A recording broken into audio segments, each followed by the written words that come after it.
You and I are predetermined nonsense, and that's okay.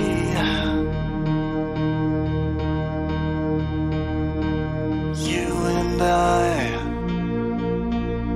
have predetermined consequence, and that's okay. And that's okay.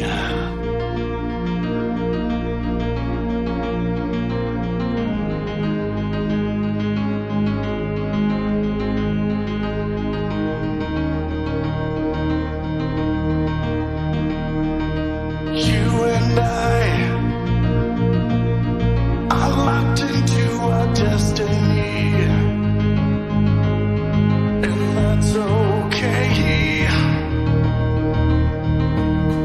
And that's okay.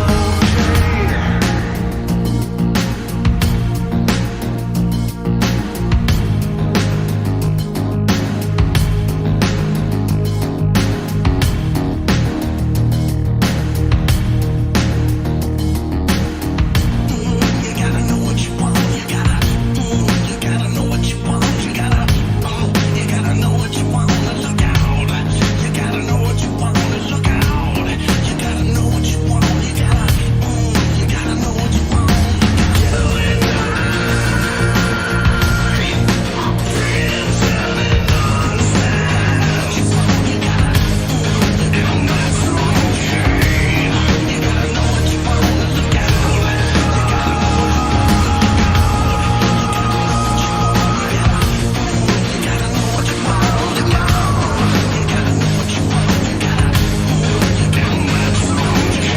You gotta know what you want. Look out. You gotta know what you predetermined nonsense, have predetermined consequence.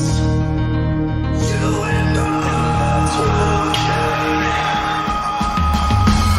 You and friends having nonsense. Look out, and that's okay.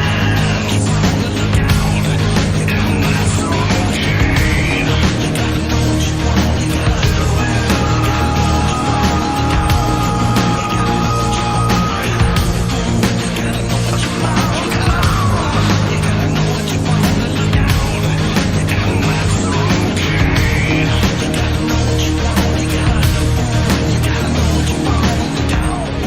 You gotta know it.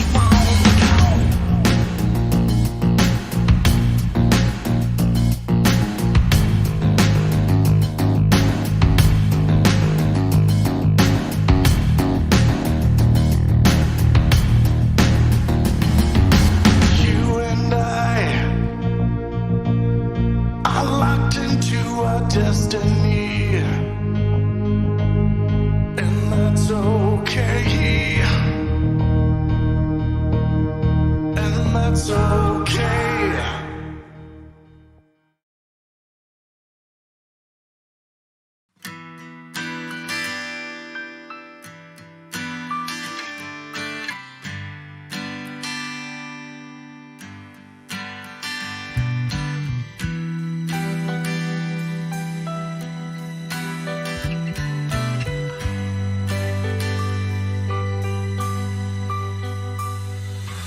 Nothing seems to go right. Melodies don't sound right. It's true.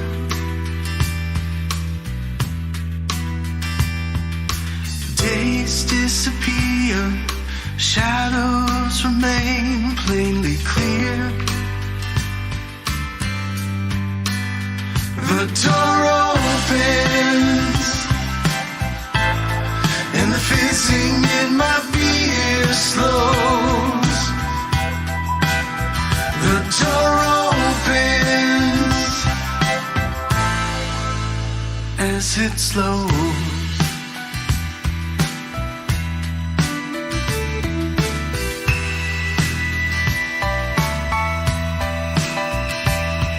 I see a shade of something moving like a blanket in the wind.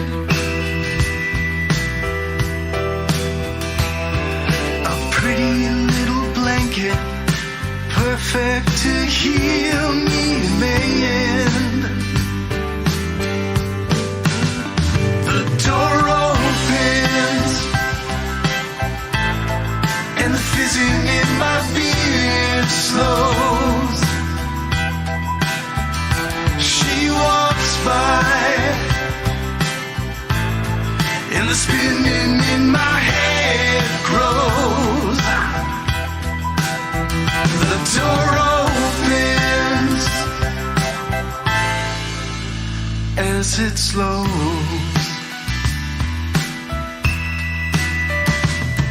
I wish that I was pretty, more pretty than reflections look tonight. But I'm past the point of caring. It's time to make a moment. Let's not make a moment. This shouldn't be a moment.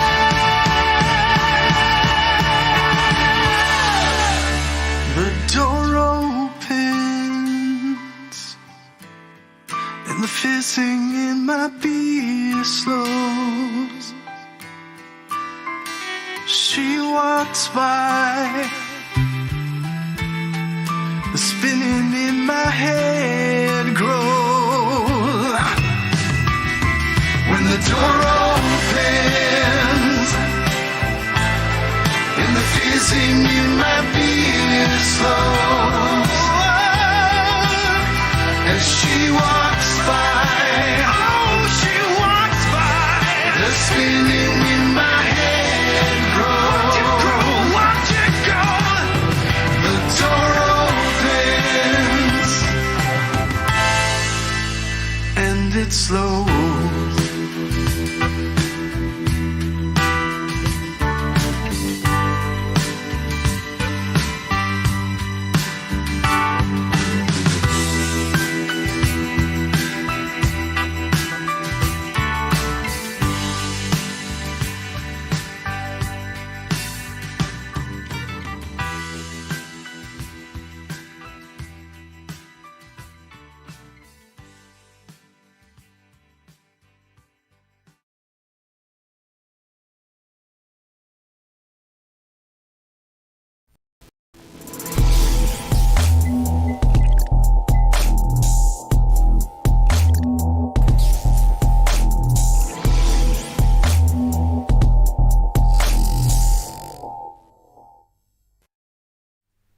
All right, folks, we are live. We are live with another Pangburn Hangout.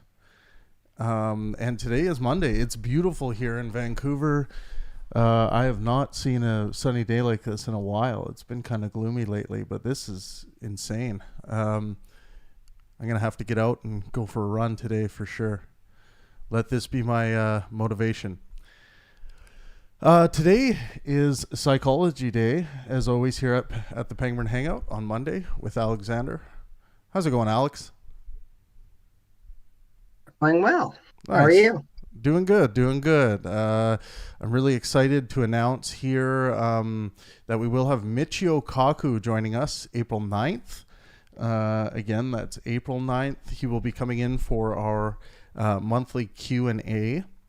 And yeah, if you guys have ever wanted to interact with Michio Kaku live, face-to-face through digital airwaves, of course, you can do that April 9th. You just have to go to pang-burn.com/subscription. And once you become a subscriber, head over to our Discord, log into our Discord, and you will have access to the Q&A room, which will have Michio Kaku in it on April 9th.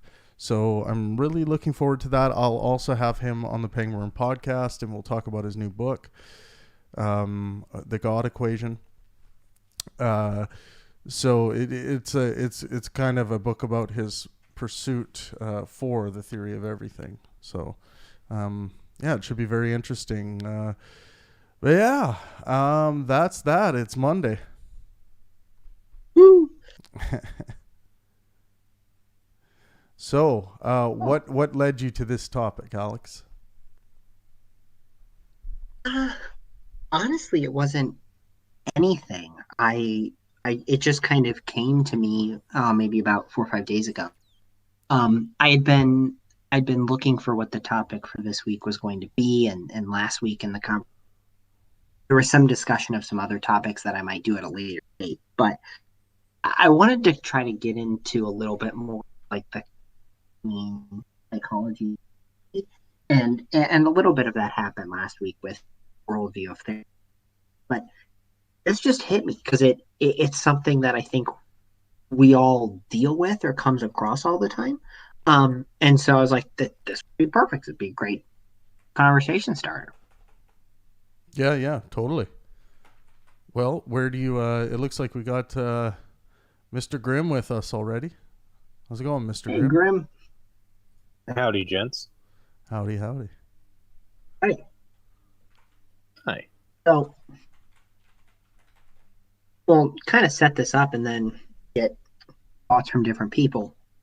It's kind of the question that I posed this week was, you know, can and should we trust our brains, our perception of reality, given our knowledge from psychology about how many different biases and we have? That our brains are incredibly flawed in a number. And so you can look at something, and we know from the research you might not interpret something the right way, or you might not remember something the right way. And so, how do we go through life and assume that what we do if we know that we're constantly wrong? Well, I would say you need to start off with the proper mechanisms leading your thinking. There are right ways to think and wrong ways to think. You have to make sure you're thinking right. You're engaging in skepticism. You're using the scientific method to determine what is. You have a thorough understanding of your morality, and is your morality going to allow you to survive within the law of the land? And if not, then you ought to apply some skepticism to your morality and see if there's any reasonable justifications as to why you should be changing that. So once you get all the thinking sorted out, it's about going through life questioning and continuing to question those things you think you know or you thought you know, and not committing so self-righteously and being absolutist about the claims you are going to make, or the things you are going to believe.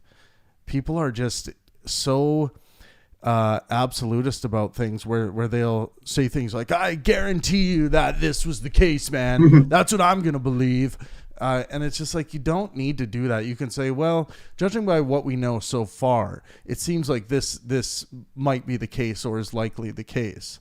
You don't have to commit to absolutes. And like, I don't think people should walk around claiming absolute certainty about anything, to be honest. So that's my general take on that. I think to add to that is have a sense of humbleness that there is no, fundamental wrong. Like Pangburn said, every decision you make, there will be a better decision or a better answer always on the table. And so therefore, something in the decision that you make will have something wrong there. But making the best decision at the time with what you have in front of you, just know that there's a lesson to be learned, even though you feel it was the most right thing to do. There is still something in there to be learned that could go wrong or might have been looked over. And understanding that failure is a part of growing up, wisdom is earned, not deserved.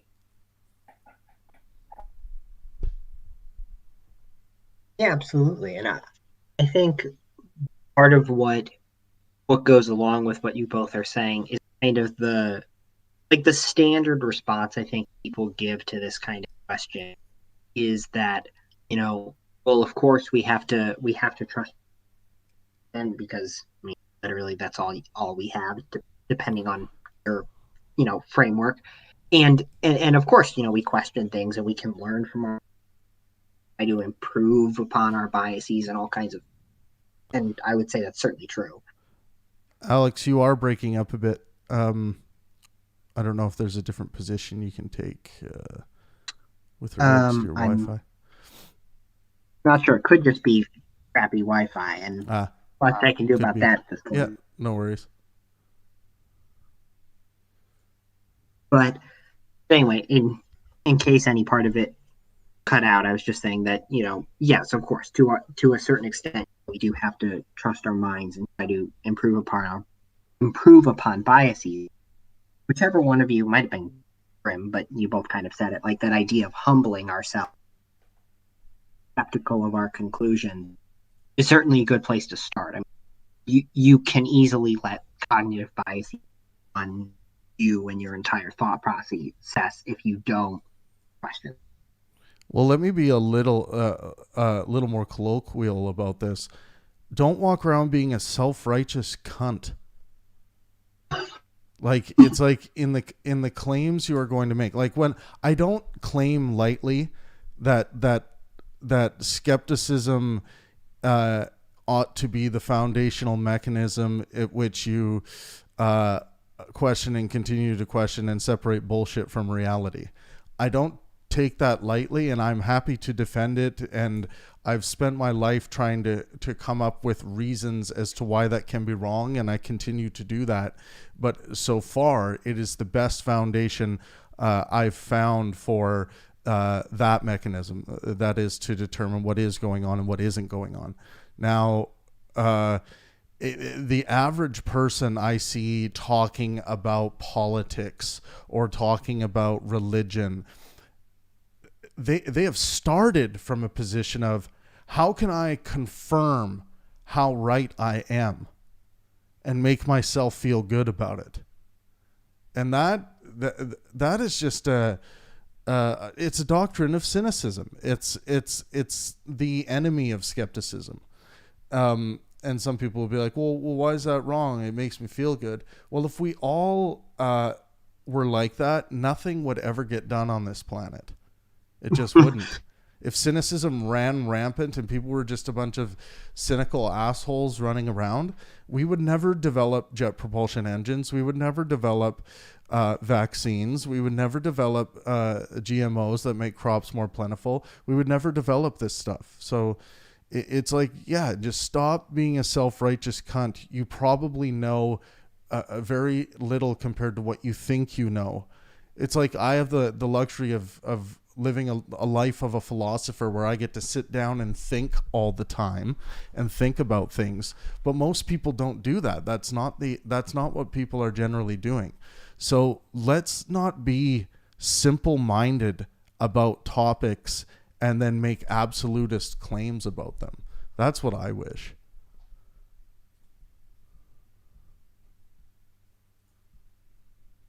And what I really like about what you said is it kind of points me to the next place where I was going with some of this. So my kind of stance on it is that all these biases and things that we have are a good thing. Now they're faulty and cause a lot of problems, but you talk to anyone who has done some reading on this in psych more than I have, or people, particularly like evolutionary psychologists, will tell you this a lot. There are reasons why we have all of these. They are beneficial in certain capacities. And I understand why people cling to their politics. Because there is some cognitive benefit in it. The challenge is reaping that benefit and then being able to, for lack of a better word, divorce yourself from the adherence to it long enough to question. Right. Well, and I'm not at all talking about biases in what I would call our pleasure drive. Like some people are going to have a bias because it feels good towards if you have a vagina, towards clitoral stimulation versus internal vaginal canal stimulation. Like, I'm not talking about that at all, of course. Yeah, I think have a bias when you have an opinion, but don't have a bias when you're stating facts. As I can't remember who put it, but you are subject to your own opinion, but you are not subject to your own facts.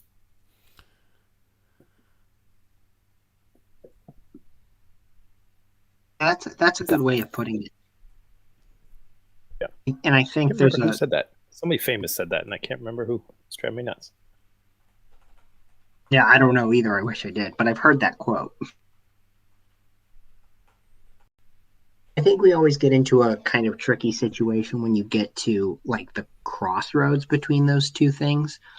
Like one of the common examples in terms of cognitive biases is in terms of where, I mean, there's going to be the facts of what actually happened. Maybe no one really knows what they are, but we have a tendency to rely on our memory, which could be faulty. You could be presented with contradictory evidence. Of course, that person might be faulty too, and you know how much do you value your own? It's really, I mean, if it's your memory, it's kind of really your own opinion, but you see it as fact because it's your lived experience. Yeah. The art of communication feels like it has a lack in this society. It's something we don't teach in school. So you get these almost ADHD type kids that don't know how to have a conversation. It's almost nerd like talk where it's very confrontational, fact based, things like that. And what I find myself is that if you have to rely on memory, you could say, I believe it is the case that there is this fact. And or as in like I have Google in my pocket and I'm gonna look at the fact and then we can debate over your opinion over the fact that I just found. Things like that. But there's a humbleness, like I said, that just lacks in this society as of late. It feels like it's more egotistical driven.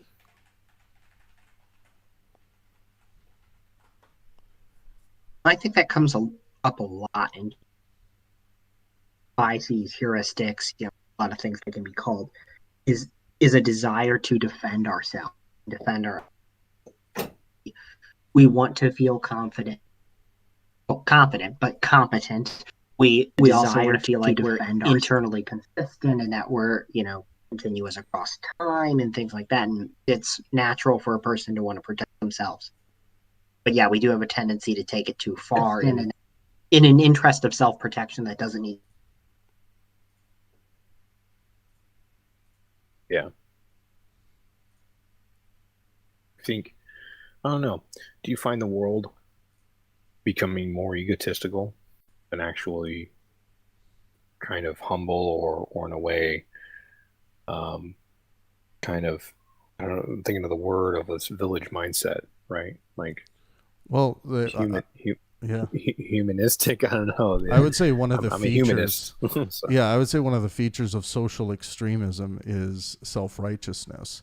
And however, the social extremists are not the general mean, but it seems like they're the majority because of how loud they are.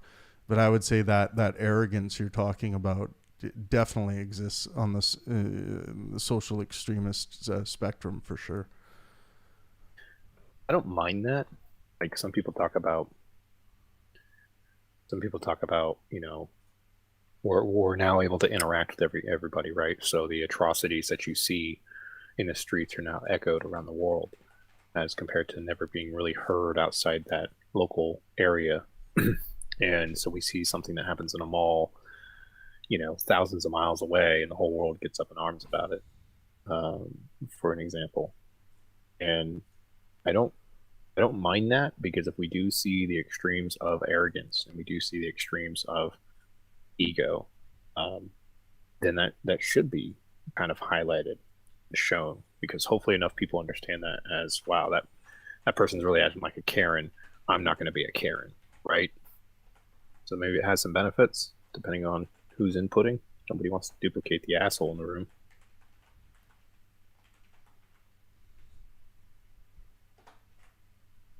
Like not necessarily that people are more egotistical or less humble or any that. And I don't have evidence for my assertion on this, just my opinion, but I think over the course of history, ways we've become just social. I mean, there's more connection to other societies and cultures and awareness and more sensitivity to other people, and there's a lot of good things about that. In the process of trying to be more open, it comes at the cost potentially of losing identity of self and group identity. And at a certain point, I think the process almost reverses a little bit because we have an innate need for those things, for unique identity, group identity, that.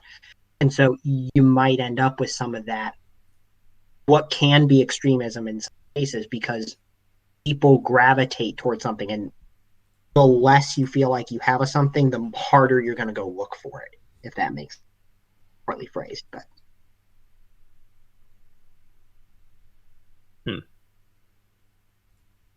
Yeah, I could see that. I mean, I think we all need How a do you, balance. It just takes a while to find it. how do you think the world is doing with the art of failure? Because I feel like failure is a necessity for growth, but it feels like the more and more I see childish men and women, meaning kind of adults that still act like kids, they don't work with failure very well, as much as probably our older generations. It's almost as if there you see this in the animal kingdom, just a stubbornness to consistently try towards a goal. But a lot of people I see these days fail or don't get lost, and they go try something else, and a lot of them typically give up and end up in a menial job somewhere, or give up on the goals and the dreams they had because of the failure that they were encountered with. I think everyone's going to have a slightly different answer to that. For me, it's a lot of things. I mean, one, I don't like the whole like a lot of people call it the like give every child a trophy kind of thing, or the treat The people like participation trophy. right. I don't like that. If you and I would never say this to a child. You know, if the child's playing baseball with all the other kids and the child's horrible, you don't get a trophy. You lose. Don't be on the team. You suck. You lost, Tommy. Yeah, right. And it's What's losing, Daddy? Yeah, exactly. losing is when you don't win, and losing is okay, but winning is better. I mean, Well, George Carlin did a bit on that, and it was just like those all powerful, all important character building words. You lost, Tommy. It's like people, if you get put in this bubble, like you're like this bubble boy kid, turning into a bubble boy adult, going out into the world that people are going to take shots at you, and you don't know what to do when you lose something, or you lose applying for a job or something like that. You're not the candidate selected. It's like, these are not things that are just intuitive to people. They have to. These are things that when you experience, there's a difference between reading it in a book and experiencing it. This brings me to what's it called? I almost said The Talented Mr. Ripley, but it's Good Will Hunting, when Robin Williams' character explains to him, it's like, I'm sure you've read everything about the Sistine or the Sistine Chapel, but I bet you can't tell me what it smells like in there. It's kind of that thing. That's what I'm getting at. Yeah, chapter 4 it says it smells like dust and Yeah. well, smart. and to piggyback on my previous point, I think part of the other problem too is, and this is so person that does therapy, I think people might have too much reliance on their emotions. Societal urged that a bit too much. I mean, emotion's very important, and you have to account for it, but you really can't rely on it. I mean, part of the reason, I mean, aside from all the brains, we are not animals. You know, a monkey wants a grape, doesn't get the grape, throws a fit. Well, monkeys have a society, but it's not as complex as ours, and they can throw their fit, and the other monkeys will be mad about it, whatever. The way we've structured humanity over thousands of years, you can't do that. Just because you don't get your way. Oh, I feel bad today, so I'm going to make everyone else miserable. That ain't going to work.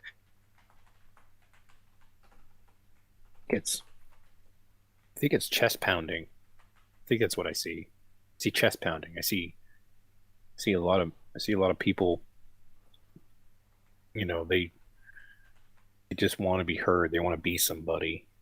They're part of the minutia of society, and they're tired of in their worldview getting pushed around, maybe, or they're I don't know. You see this a lot in like 20-year-olds. Like, I need to be somebody. It's important that I be somebody. It's important that I'm doing things, finding a hill to die on. Finding values and morals that I can fight for. And they grasp at straws without logically thinking through. And they join movements, and whether it's a self movement where, I mean, did you guys see that video recently of that little Italian guy? He's like sitting in that store. It went viral over the weekend. He's sitting there, and he's like yelling at these girls behind them, and one of the girls is videotaping him, and he throws this thing on the ground. He's like, you women, you always complain that men are too short, and so, and then she's like, nobody here talked about you being like short, and he's just losing it. He's yelling at society. He doesn't recognize who he's talking to. He doesn't recognize anything. Some guy steps up and he's like, hey man, chill, and he starts saying, shut the fuck up, and who are you want to go? And he starts bobbing his neck back and forth, and I just see, like, this is a guy that's lost his mind. I mean, he's so angry at society that he's pounding his chest, and then one guy tells him to shut up, and then he yells at him, and that dude freaking tackles him down to the ground, and that's where the video ends. And I'm like, how? I mean, it's so sad to see a human break that far. It hurts to see somebody break that far, that they're yelling at society and taking out random strangers in some grocery store, and you're like, this poor guy, man, he's just mentally broken. He needs something. But I see that so many times. People are just not yelling at you. They're making broad sweeps. You people, and everybody's like this and everybody's like that. And it's just like, man, you're lost. You're just lost. Yeah. And you're 40 something trying to figure out the world still. Yeah. Skepticism is not mixing with the moral foundation, the emotional foundation of that person. It's just their emotions at that point when they're worked up. It's just firing, and it's coming out, and there's no thinking or questioning being done in the mind. One of probably the best known cognitive biases, and it's like the first one that any undergraduate psych major learns, is fundamental attribution.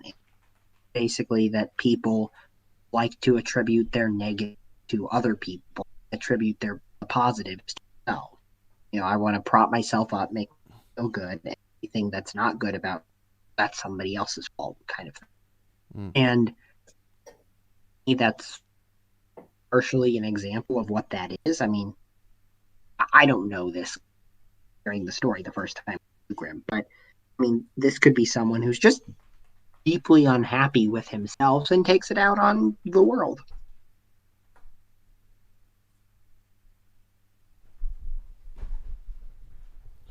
Yep. 100%. Yeah. I see it often. One of those big things. There is. Go ahead. I was going to say, but stepping back to that was more of an example, but I see just more of a disconnect. I just see more as you, I mean, to kind of your point, as we connect, as we merge, as we have, basically strangers interact in large areas. Long time ago, we knew our neighbors. We knew our neighbors till we died. That was our villages. Nowadays, we interact on the million scale, where you're, sitting in an apartment or a condo or an office building or, whatever it may be, a coffee shop. You don't know these people. You don't know the people around you. You're a stranger. You're a stranger in a huddled mass.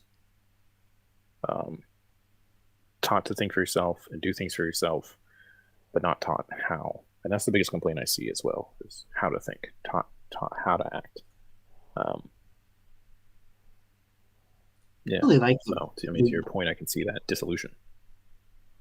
I really like the way that you put that. Like, you know, but you would die for the other people who live in your village.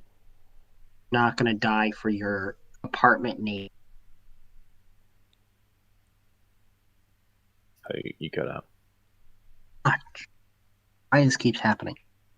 Yeah, you said you won't. You would die. You would die for your village neighbor, but not your apartment neighbor. Or your Twitter follower. Yeah, or your Twitter followers.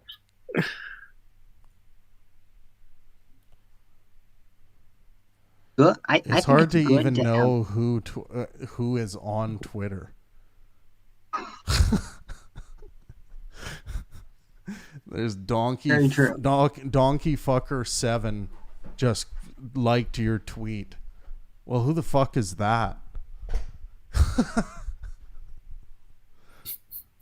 Better question is, do you care? Yeah, exactly. And you know, it's one of those strange things. Like, I don't know if it's I mean, I look at social media as in a very positive way, and I like people, you know, being able to like things and share things and interact with lots of different people and be exposed to a plurality of ideas. But people need to take it all with a grain of salt. That's the point.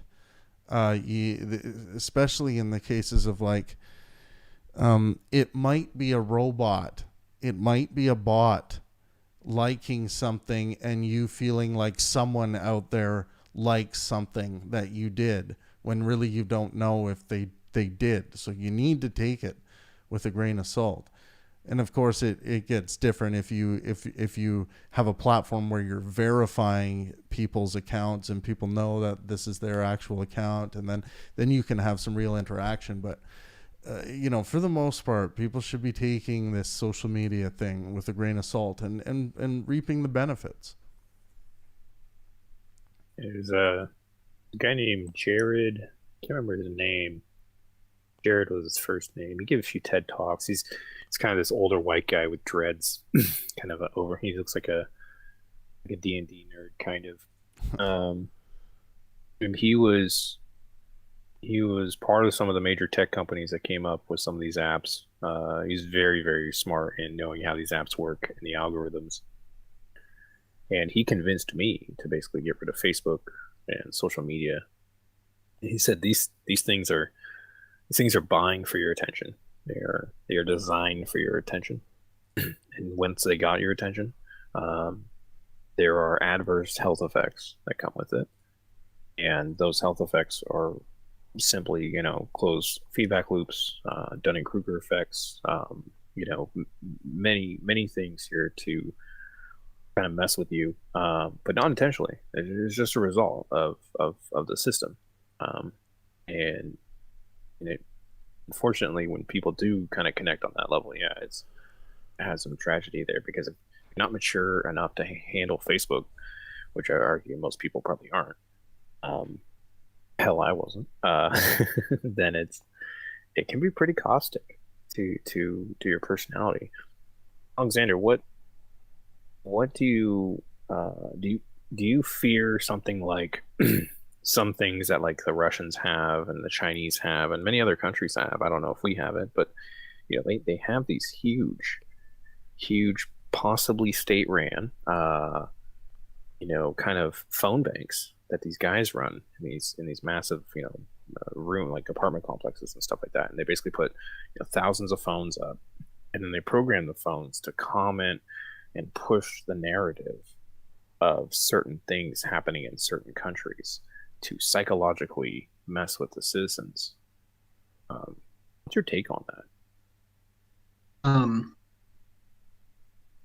I mean, socially and politically, it's very concerning. But it, on the other hand, and maybe this is a question in different directions. So sorry if it is, but it's inevitable.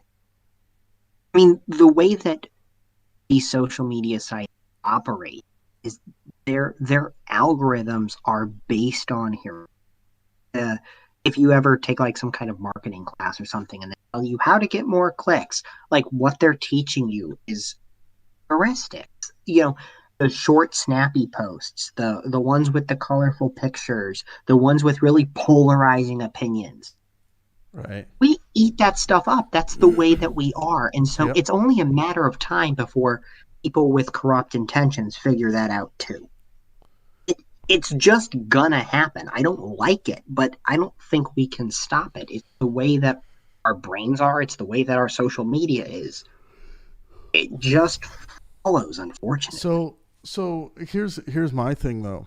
It's like I just think about like the way I navigate social media and the things I click on. Like let's say it's Facebook. It's mostly, for the most part, on there I'm just interacting with, family, friends, and some funny stuff. But let's look at Twitter. Like, if I see a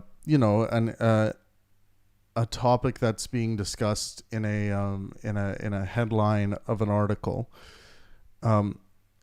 I actually am I find it distasteful if the headline is an extremist headline. So I don't tend to, unless it's someone I know and they've just put out an article. But I don't click on that stuff. But how about this one? How often do we click on animal videos? Like cat videos and puppy videos. It's like, isn't the internet mostly cat videos? And YouTube? Like, I think there are some fundamental. I think once you start tapping onto, like you were talking about, if you talk about the general public, and I know that the way I experience these things, I don't think that's generally how people do. I don't think people are thinking very much. They're kind of clicking through and just kind of engaging in browsing. So whatever triggers, I would say, their pleasure drive, they will click on that, and that's that. So, and I guess a lot of people click on these things for reasons of heading down to the comment section to see like how funny it is, or to see what the offended people are saying, or it's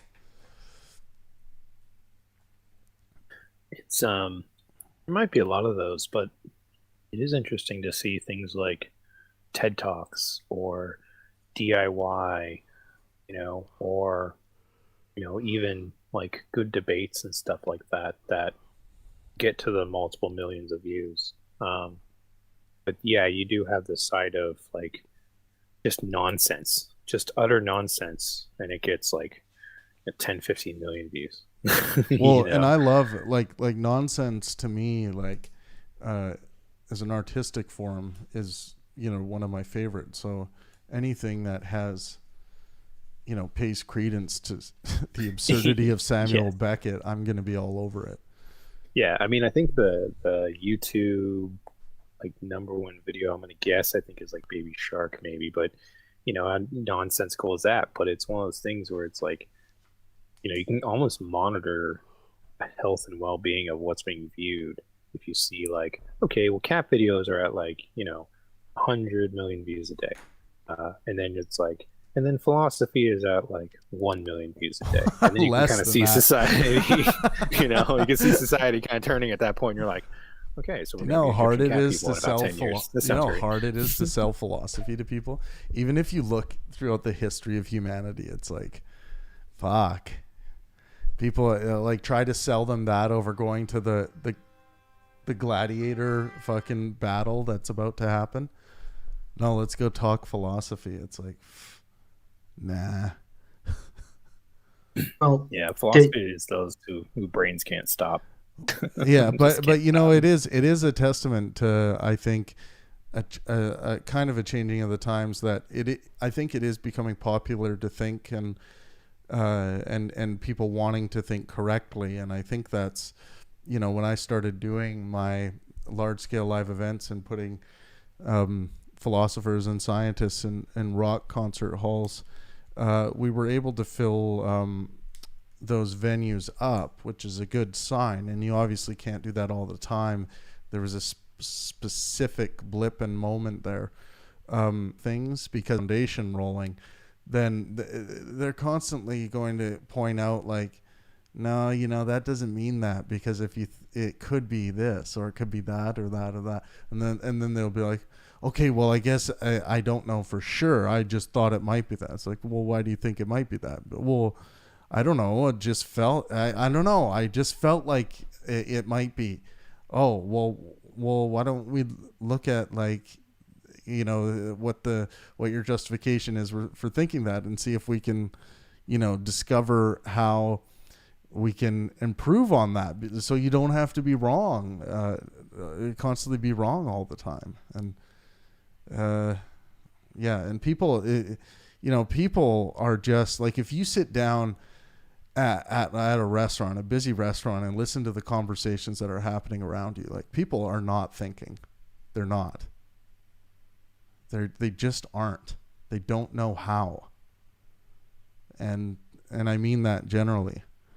But it's not all doom and gloom. Like I said, I think we are moving rapidly towards down the road of, people wanting to figure out how to think properly. They want to be right, and I think that's a good impulse, and we should keep moving. It reminds me of that movie I saw, Bliss, that came out.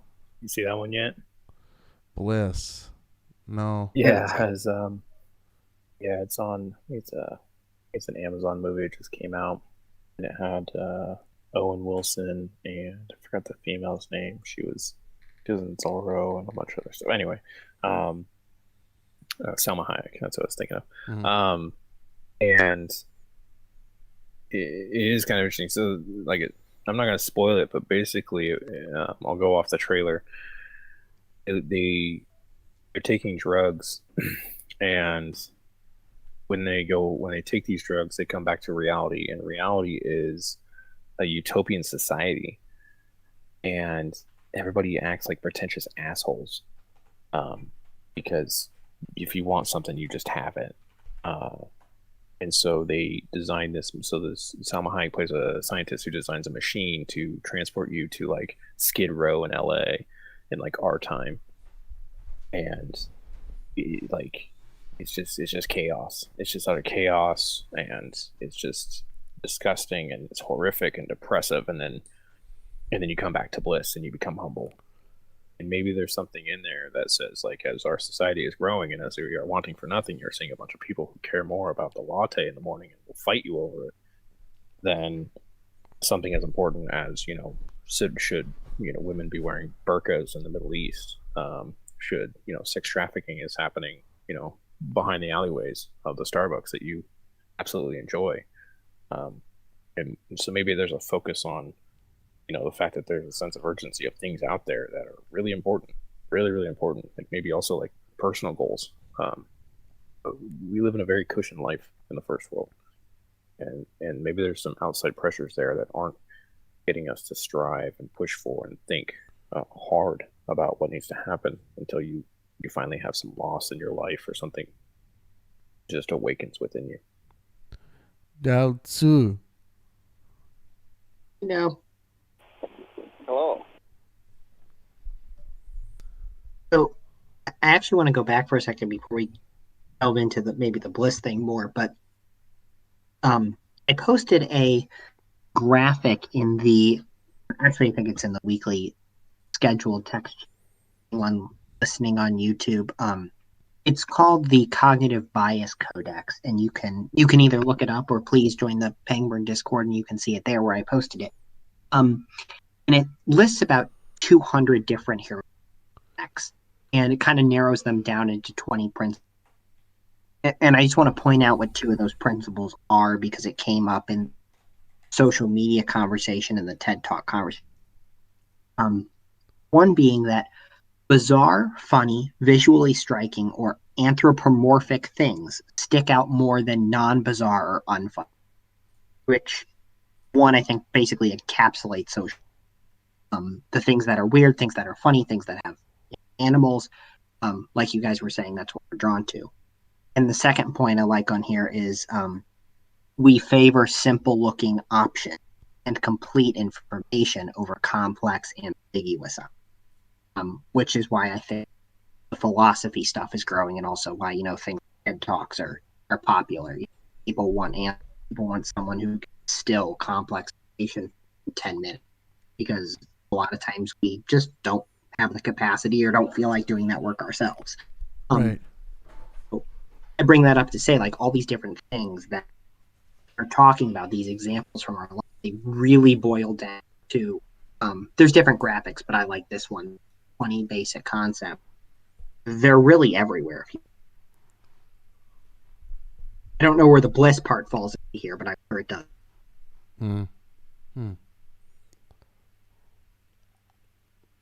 Perhaps it's all of them. Perhaps this bliss utopia is one where none of these heuristics. It is an interesting thing, though. It's the pious trouts in LA that claim that they're the best city of all when their homeless population is obviously increasing and troublesome. It's the understanding that when you don't have any outside pressures to make you change or make you think about the world maybe differently, it gives you maybe a more sense of urgency about what to think about. And those pressures aren't there, and it's innate in you not to give a shit. It's possibly part of a survival instinct. We are born from pressures, and we achieve off pressures, whether those are internal struggles or external pressures. And in some people, I just don't see that. I don't see like they're stressed out and they're like, oh, I gotta do this, no, I gotta do that, no. But it's like, but they're stressed out over just like okay, what, is that a hill you were dying on? Well, no, not. Why the fuck are you spending so much time thinking about it? You should go get an answer rather than be so stressed out. I think we don't only grow from, I mean, we certainly do grow from pressure, but I think we also have an innate desire for security and stability. If that leads to, if we're not pressured to change, or we don't see things that we want to change or force us to change, we'll just keep doing the same thing. I mean, that's kind of that bliss world I think you're describing in that movie. If you never encountered any problems, why would you do it? That requires so much effort for you to change yourself when you have utterly no reason to.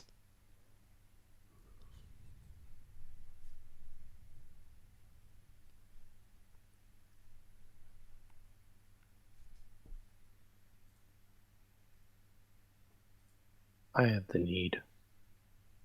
need for speed.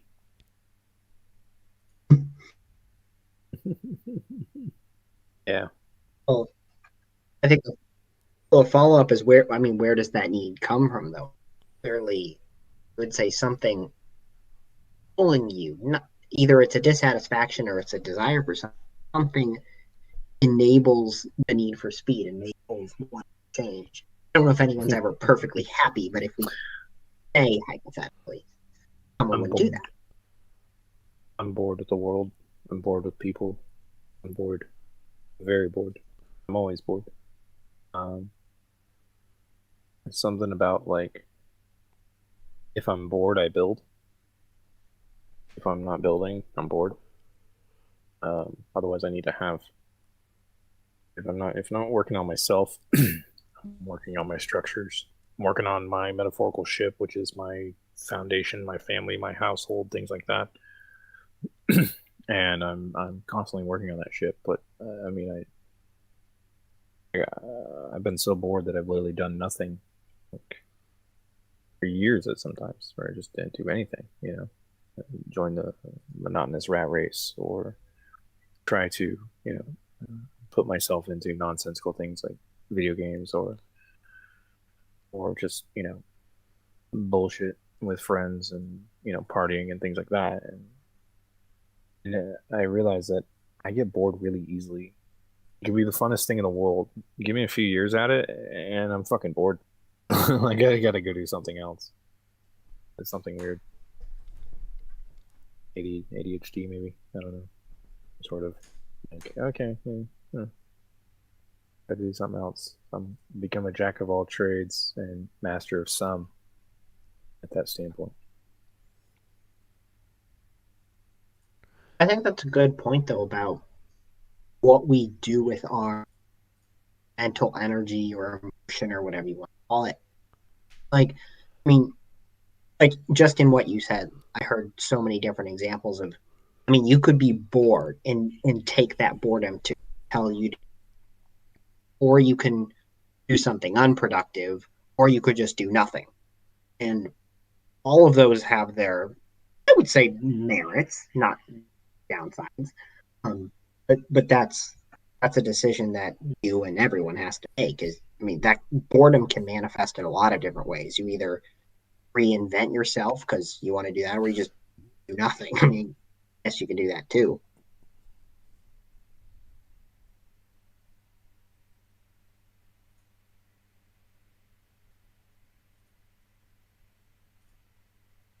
It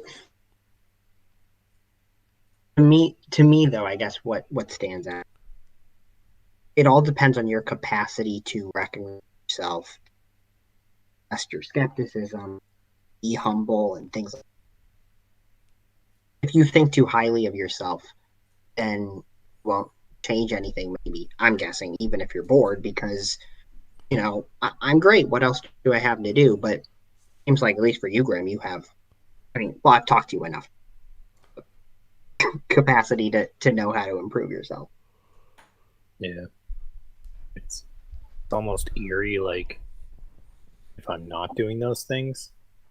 If I'm like enjoying myself and I'm like, oh, today's a great day. Like we were thinking about like, oh, maybe we'll go up to the snow today or something like that and like hang out for a few hours or something, Um, it's something like that where I'm like, I feel guilty. I feel like, oh, I'm living my life. Why am I not working? Or, and it's those things aren't boring to me, but it's almost like I also can't enjoy my life because I'm, almost like being entertained now. Now I have too many things entertaining in front of me. And it does scare me to get bored of things. Like it does scare me to get bored of doing certain acts or doing certain things. And like, I know I have to commit to something for a longevity of time, but I know I'm going to get bored within a certain amount of time of that.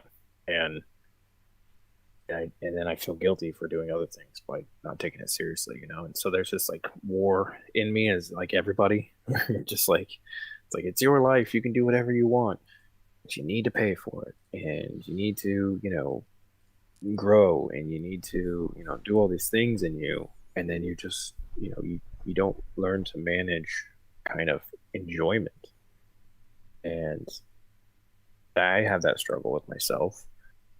But I also enjoy life. I also came from a lot of struggles where, I didn't enjoy life. I thought life was pain, life was suffrage. We were born, I used to think we were born in sin and things like that. So that whole side of it.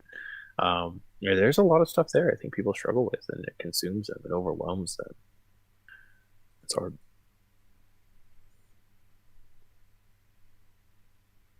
I'll say for me, and then I would love to hear Pangburn and Dal's thoughts on this too. But like, I have a lot of times the opposite problem. I can do the same thing for hours and hours and hours and not get bored with it.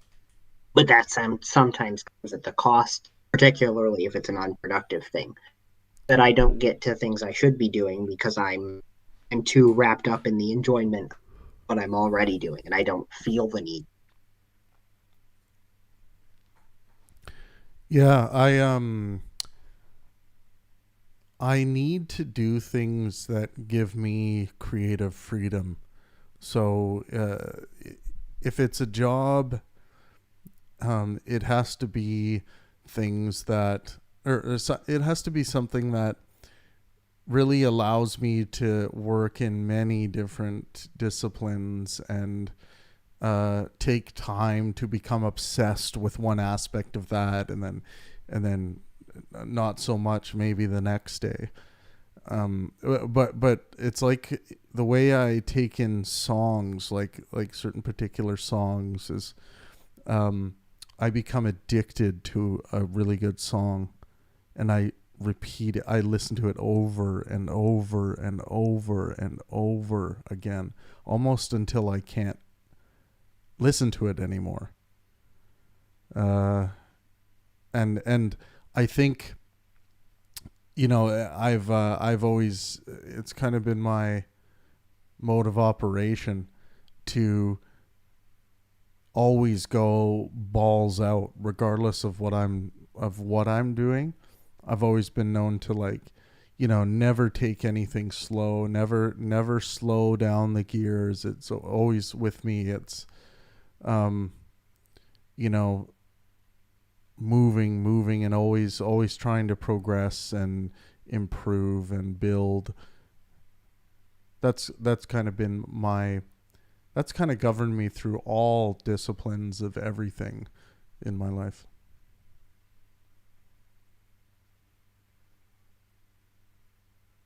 I feel like I'm not quite as artistically driven as you are, Trav. But I do at the very least have the music problem a lot of times. If I find a song I really like, I'll listen to it incessantly. Like that is Like, motivator, yeah. inspiration for days. Do you listen to it on repeat, or do you have things in between? It depends on the song. A lot of times it's repeat if I like it enough. Yeah.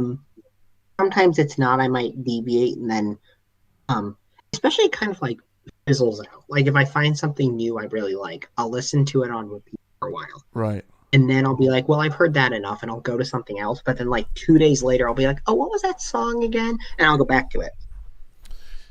Yeah, I think I have a Spotify thing called Loop. Like it's just a playlist called Loop. I'll throw like one or two songs in there.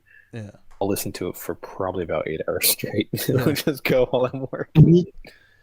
I think I become addicted to certain tonalities.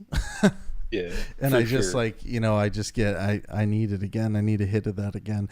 Need a hit of it again. But unlike, you know, let's say the addiction properties of heroin, you know, this eventually fizzes away. Like it gets over the honeymoon stage, and then I don't listen to it for a very long time, or maybe even never again.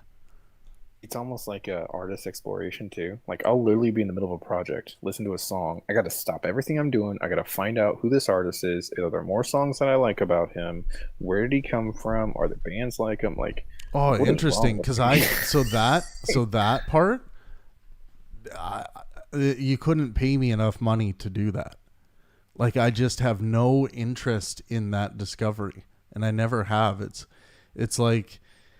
I think I value like what the sound and maybe the addiction to the tonality that I'm hearing, that I just, the entity that created it, it's almost like that is so minuscule compared to the experience they've offered.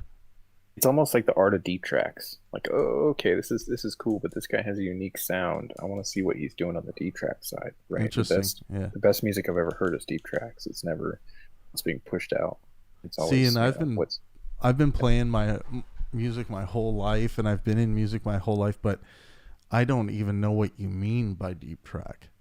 I mean the things that don't get a lot of plays or aren't put on spotlight, but it's something an artist might have had on an album that is just super unique, or you can see kind of, it's like if you know as an artist, when you put out a bunch of songs, right, you make like a 12 track, right, somebody's going to come along and go, man, to you this might be the greatest song, however to the audience and to likes that we're going to get, this song over here, which probably isn't as important to you because it's kind of got some same catchiness and stuff. Well, that's what people are used to. They don't want to get something weird and off the cuff. We want to be able to tailor it. I want the weird off the cuff shit. I've heard all the rhythms, and I've heard the scaling, and I play music. So to me, a lot of that stuff is like, oh yeah, they're playing the old 224. So it sounds like okay, you're in a upbeat. constant search for like adventuring for new undiscovered stuff. Yeah, I got some friends that they're just like, oh, we only listen to SoundCloud. I'm like, what does that mean? They're like, we don't listen to mainstream music anymore. We just want the freshest freshness out of it. And I was like, oh my god. I was like, I'm not that extreme, but I do like the Spotify where I can it's just discover new stuff. And yeah, and that whole world you just described means precisely dick to me. You know, I just, for me, the way it's like, I don't know, like, some of the songs I've listened to on repeat, like, and I'll go to my brother and I'll be like, man, this is the best song ever. He'll just be like, this sounds like a carnival tune or something. He can't understand why I like it so much. And whenever I try to explain to someone what I like about a song, I'll talk about it, and oftentimes people will just disagree with me. And also like with taste of theatrical performance, like an actor's performance, like I tend to have a very, very different view than most people who just took in a performance. I don't. And I think if someone was doing a really like unfair reading of that, they might say, oh, he just wants to be a contrarian or something. But as much as I can apply skepticism to my line of thinking and also the way I communicate with people, I am telling people as much as I possibly can, I think, how this stuff is truthful, how it's truly manifesting in me and in my understanding. So yeah, art is it's a weird world, man. It's a weird world. The science stuff is, it invokes the artistic realm to help explain things, and that really can make a jam in people's head better than just reading the data. And I think it's a testament to how artistic we are and how much it really does overshadow the other side, I think. Even like the setting of things will often matter. Could be listening to the most upbeat song you've ever heard, but if you're hearing it at your relative's funeral, then maybe that song will permanently have connotation to you. Or, I mean, you could hear a dirge on this day of your life, and maybe it bums you out, or maybe that's like your favorite song now. That's interesting that you bring that up, because I'm not sure. Like you mentioned at a funeral, I wonder if, and obviously the emotional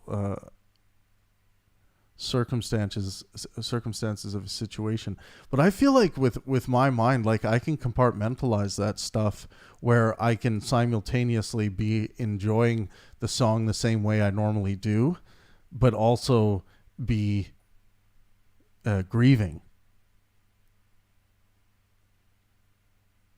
Well, certainly some people can, and obviously with anything that I say on these Mondays, it's not universal. But, no, totally. There is a tendency that to happen. And I know you're making a general statement, and that's and mine, and yeah, and I'm just speaking to, like, I'm just trying to think, like, if I'm in one of those settings, I tend to be able to compartmentalize my my emotions, like, almost absolutely, for the most part. I do it. I feel like for me, I can do that pretty well, but there's certain songs that will affect my mood or my outlook on a situation regardless. Like for example, like my favorite song in the world is what? Sorry, you cut out. Edelweiss, my favorite song ever. Edelweiss? Mm-hmm. Who's that by? I want to hear it. It's a Can you post a there's a YouTube hammer clip? sign from Sound of Music. Oh, from Sound of Music. Oh, okay. Yeah. That is my favorite song, regardless of anything. And it doesn't matter where I am or what I'm doing. When I hear that, I'm in a better mood. Right. Can't say why. I don't know why I like that song that much, but I do. Yeah.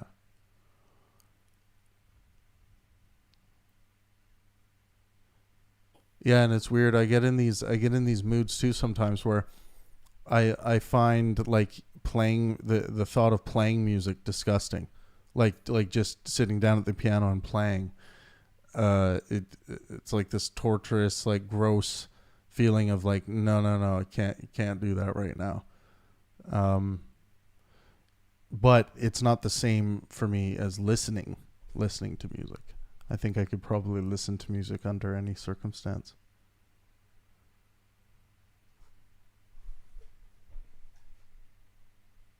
Yeah, isn't it weird that sticks and stones will never hurt, or sticks and stones, no, words will never hurt, right? So sticks and stones will break my bones, but words will never hurt.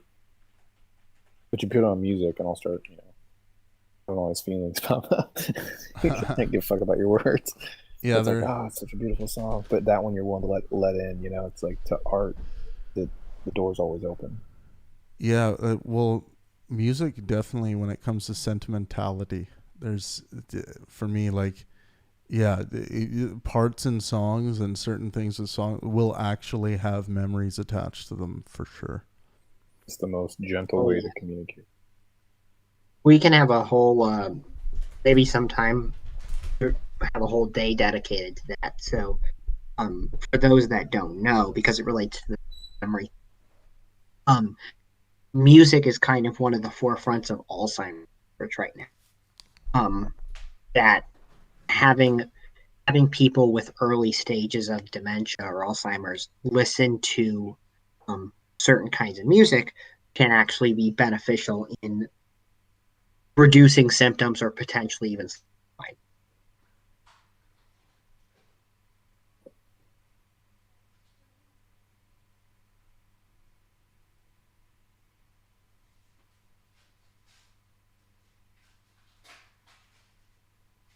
Taking the room with this. Sorry,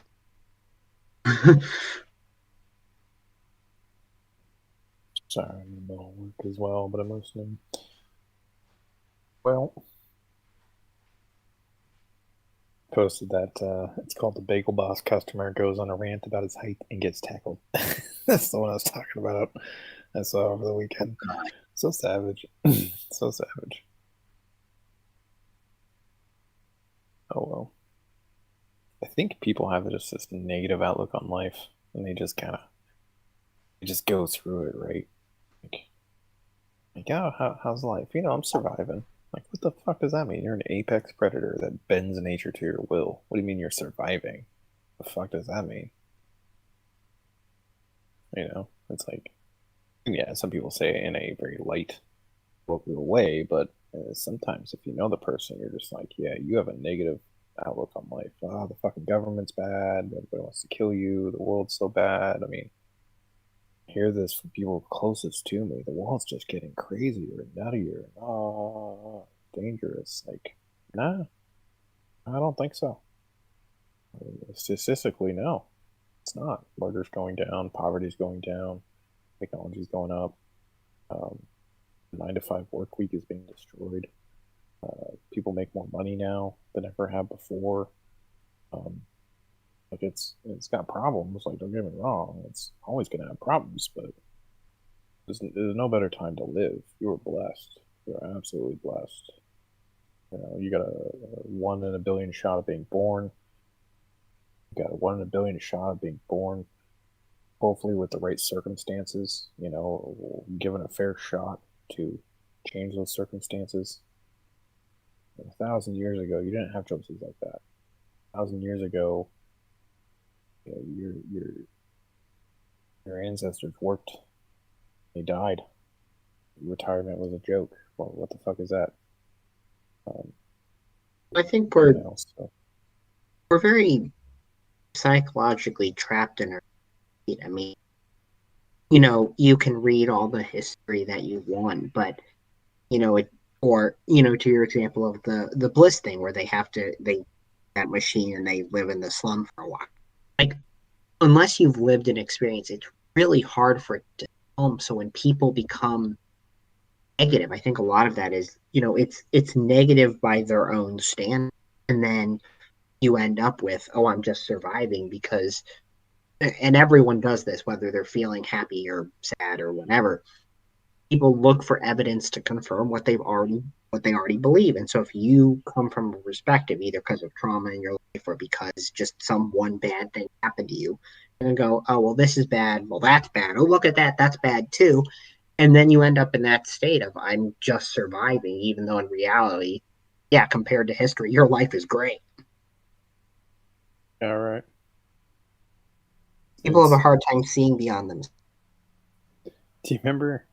I can't remember who asked the question like last week or whatever, but they were just like, "What if you had a chance to live? Like, you gave you 2 keys, and one key was, you just go on living in the same world it was. Like, you go through that door, and the world's the same, right? Which begs the question why I have a key in the first place. But the other key, you go to a land where it's utopian, right? Everything you want for, you get, and they proposed it to the room. Majority of the room agreed, including myself, which is like, no, I want to stay where I'm at. I want to stay here. The pressures, the stress, frustration. I become good at eating it.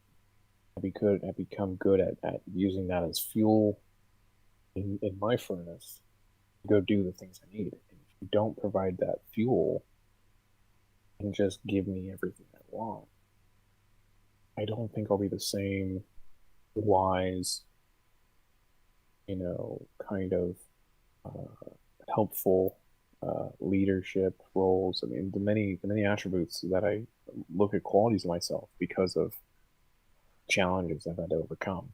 There's reasons why I do those things, and they're not light reasons. It's not because I decided I was just lazy and I decided to be them. It's like I was thrusted upon them. I had to do these things. I was thrusted upon fatherhood. I was thrusted upon managing my own businesses. I had no idea what I was doing when I got in there, and I'm getting better at it every day. I'm still not a master at it. I need that. I don't have those pressures, man. Like, it's going to be a horrible, cynical piece of shit, in my opinion. Spoiled kid in heaven. Well, it's strange. This question sounds familiar, but I don't know actually there when it happened. I would be equally interested though in the sort of reverse question. Like, and this goes to the whole room, not just for him, but if you weren't born into the world that we do live in, you were born into that utopia instead, and you were given that option. And do you think you would leave it? Think I would leave Utopia? Yeah, if you were born into utopia and then someone gave you this two key choice, like either stay here or go to a world where problems happen, I mean, what would you do? I'd give God the middle finger and walk out of the Eden. Why? Well, because I would have the knowledge of what it was like. If I was born in it, I wouldn't know anything different. So that's different. If I had a choice, I know that the people of Eden would not grow to be so humble and to be so understanding and to have the same values and morals that I have of what it's almost like there is a struggle of life. We do have the pressures of life, and that is just natural. That is part of our planet. And I enjoy that about me. So to say, well, if you were in that Eden, like I said, I would be a different person. It would be the equivalent of you going to heaven, knowing that someone that you cared about or loved about or was a relative of yours went to hell, how could you be happy in heaven knowing that they're being punished in hell every day, tortured? It's the same equivalent to me of like I can't I can't have the knowledge I can't have the knowledge of who I am, then be thrust into Eden, then suddenly, be a different person. I don't want to be a different person. I like who I am, and I am only who I am because of the pressures of society, because of the pressures I put on myself, and the things that are thrusted upon me that I have to overcome and achieve and fail in the middle, and fail upwards. And then that defines me who I am. That defines my wisdom. That defines me to smile at the end of the day, knowing life is all right, everything is okay, and you have a really good chance you're going to figure it out tomorrow, and then be a better person because you did. Or you failed and you have a challenge ahead of you. If I don't have that, I'm not the same person I am. And I don't want to be that other person. I don't. If I was forced to do it, if I was forced to be that other person, I'd find a way to enjoy myself. But if I had a dualism to me, a duality, I would value the one that struggles the most, full of wisdom and awareness. And those wisdom and awareness are actually tattooed on my body. That's how much I value them.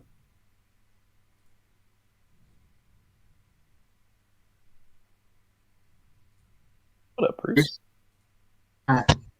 If you heard the question, what about you? If not, I can repeat the question. What's up? Oh. I just got If you here. had a chance, How's it going? if you had a chance to put your beard back on, that's the question. Oh, no, God, man, you should see that. I got new spectacles today too. I look ridiculous. Yeah, I look like a different person. That's awesome. Yeah. Heil Bruce. Yeah, right. Right now I look like an old Jew.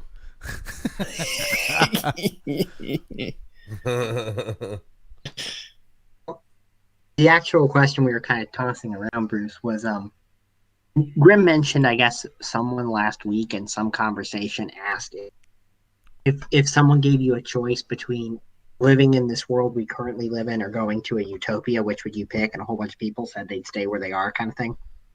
Oh, I don't know if you were here for that. But well, of that, does it presuppose you know about the world that currently exists, and you're not transformed with a new body and mind? Well, that actually kind of goes to my question, which was like the opposite of that. If instead of living in this world with problems and having the choice to stay here or go to a utopia, like if you were born in a utopia, do you think you would ever choose to come to world of problem?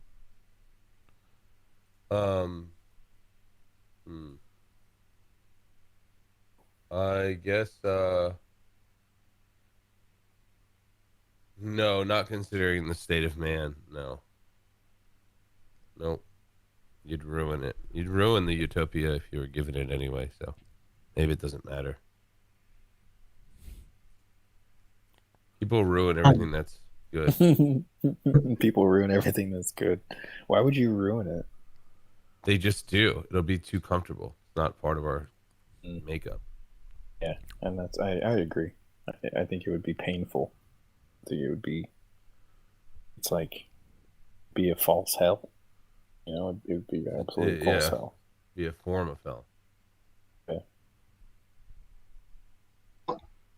To me, this is kind of the trick of the question. I admit I made what I was going to say next, but like that's to get back to our like topic of the day, just to say like that's kind of a bias that we all have of sorts. Like you can't imagine what that would be. I think it's, at least to me, it's impossible to truly imagine, think, or experience living in a utopia because. Are you breaking up, Alex? Listen to me. Just this keeps happening all day. I was just saying it's a hard hypothetical for us because we imagine what choice we would make living in a utopia we don't live.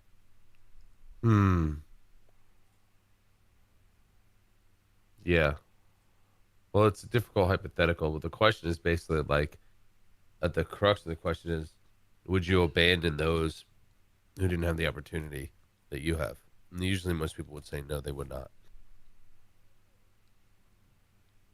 Well, I don't think it's necessarily like a.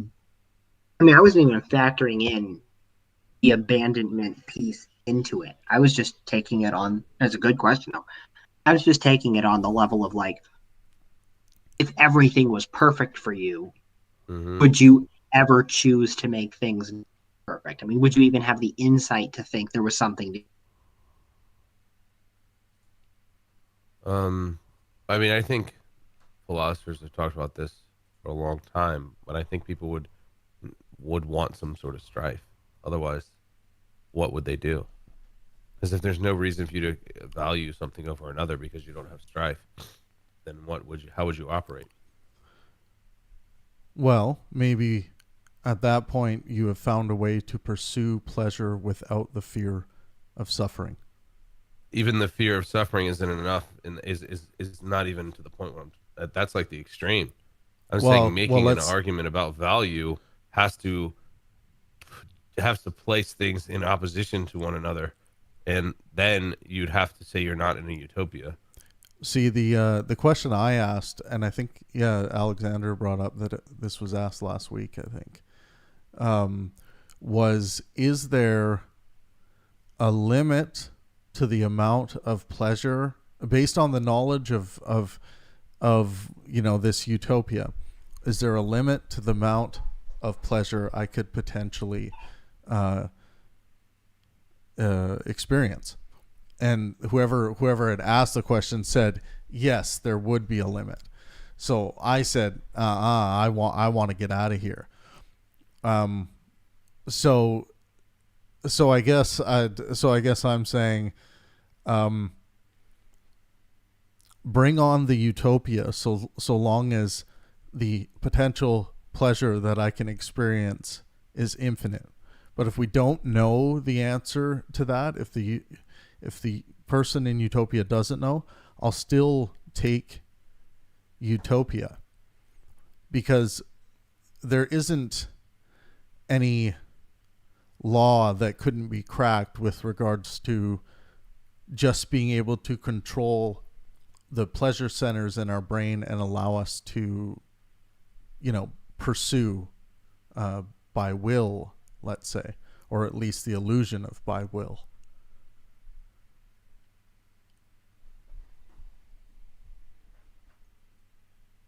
I feel like if taking this idea of a utopia to its total extreme, I feel like if there was a world that was inconceivably perfect, I I don't think, and I lived in it, I don't think I would even have a concept of what strife or pain, suffering, or any of those are, because this hypothetical, I mean, those things don't. It Yeah, would be as sorry, you cut out there. You'd have to be born in it, I think. Sure. right. Well, that's part of the hypothetical that I was posing, is that if you are born into that, I mean, would you even have the conception of knowledge to say, hey, I don't want to be here? Probably. Give enough time. Philosophize about it, and then you'd be like, well, if it was a utopia, I want that. It's actually the art of utopia um, has been mulled over by many philosophers and book writers over the years. Now, I remember taking an ethics class, and my teacher basically said to me that there is a common theme when it comes to building a utopian society, and that is, no matter what the pressures are in society, everybody has an outlet to go do whatever the fuck they want to go do. Right now, there's obviously some exceptions of the psychopaths and the murderers out there, but you create a society that you can go.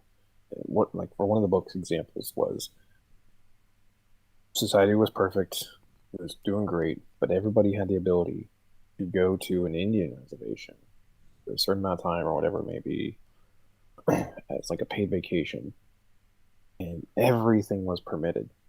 Everything. It really didn't matter. If you go there, you are on your own. It was a wild fucking west. Watch your shit, and then you can come back to society. It was interesting how this running theme was.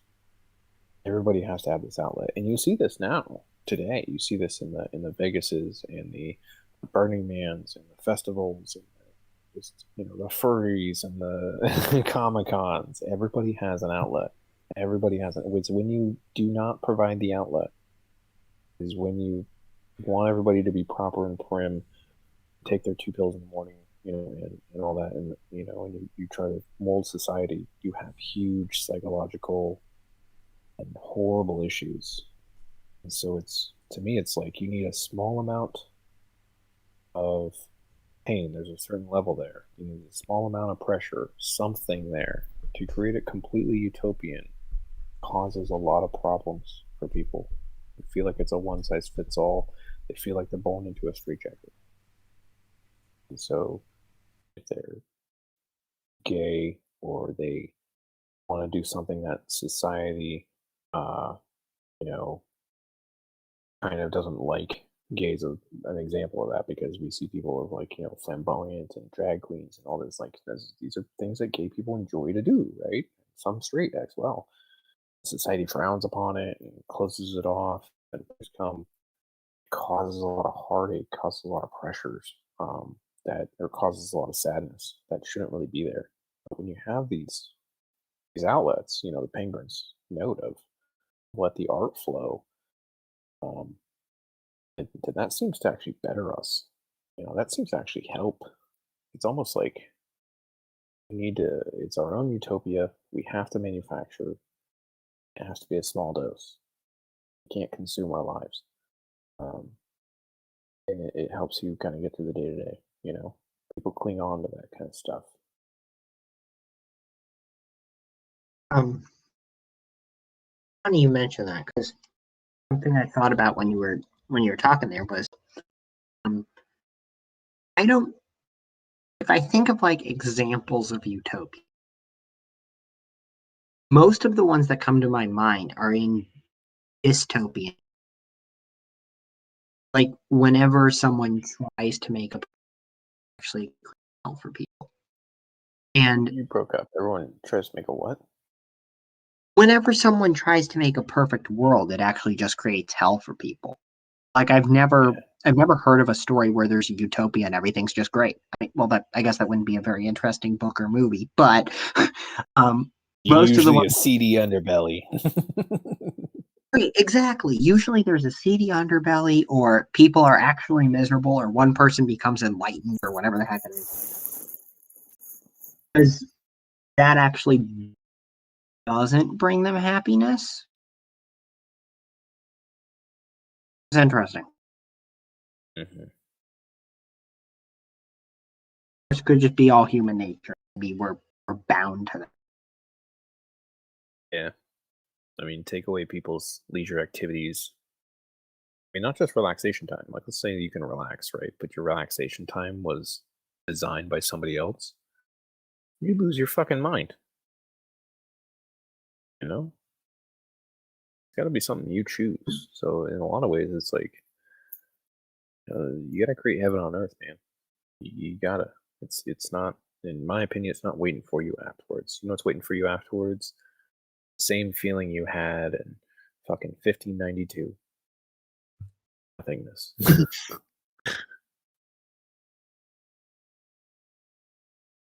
A lot of people would not see it that way. Yeah. Well, they should. They should see it as this isn't trial and tribulation for you to be judged at the end, so that you can decide your fate of whether you go to heaven or hell.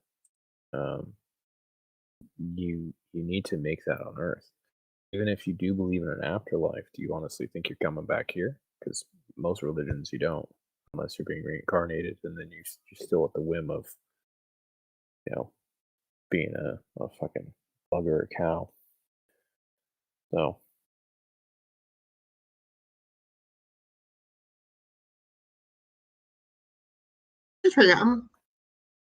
This is so random. It's so off topic.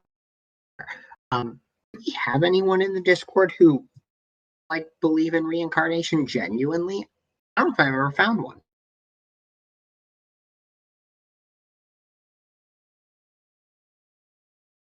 I don't know. I haven't met one in a while. I used to practice Buddhism, and they were everywhere. People thought that did good deeds, you went to the one in the sky, which was just an energy.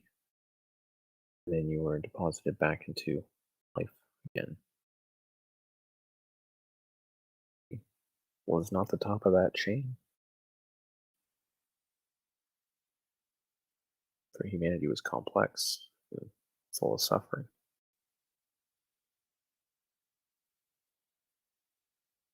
I'd be interested in if I ever encountered someone with that belief system. I'd be curious to know like the tendency for humans to think of ourselves internally consistent. Like, I'm the same person today as I was yesterday, will be tomorrow, and I over time, blah blah blah. Like, I wonder if they think that carries over, like part of like, how much. I think there is a part of it that's true from what I've read, but like how much of human you is plant you in the future, lack of a better example. I would be interested to know that if anybody. I think it's almost scary to scientifically look at yourself as part cellular makeup, part virus, part, I mean, mostly what you are is not of you. It's enzymes and symbiotic, things that are living inside of you and living with you, and some of them help your decision making. And it's interesting. You're almost like when you think about that kind of stuff. You are one with the planet at that point. You are a living, breathing creature, but that creature is made up of many small living cells and bacteria in your body, and genetically, like I said, made of a lot of viruses too that have been planted on your genetic code. It's quite crazy that you are a product of the planet. So For me, that I consider that like I'm not sure even what heuristic I'm using to do this, but I consider that like a difference between true knowledge and practice. Like I know that I have a whole bunch of all other organisms. Oh, I cut out. I'm made up of all those weird organisms. I don't think about them on a daily basis because I probably no, go mad if I did. yeah, it is nuts. If you took that shit seriously, we'd all be going around talking about we. We feel hungry. We you just be we are legion. Like it's just like you'd go around thinking like you'd have this understanding that you're an amalgamy of us. You're an amalgamy of cells. You're many life forms put together. You are we, and it's scary to think that way. But there's something about the self-identity and consciousness that kind of dissolves that your survival. Of course, I mean, I tell people I'm hungry. I don't tell people that I've received a signal from my stomach bacteria. My bacteria are hungry. We are hungry. Creepy though. We are Del see, Sioux, prepared we to are be assimilated. What? Said we are Del Sioux, prepared to be assimilated. Meaning, I'm gonna eat you.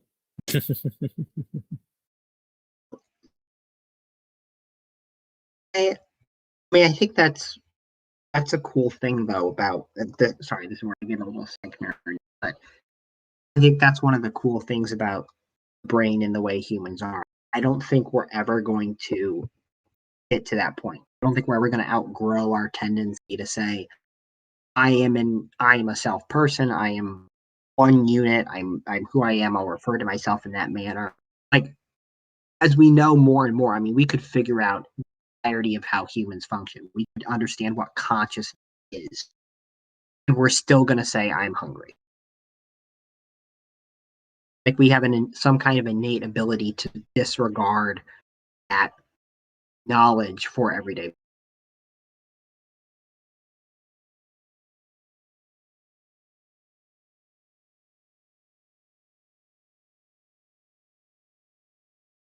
I think that's pretty cool.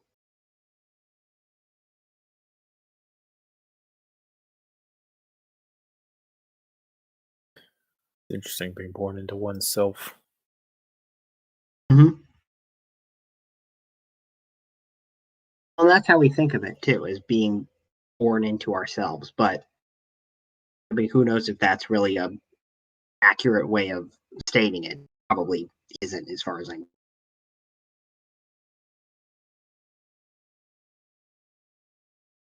Yep.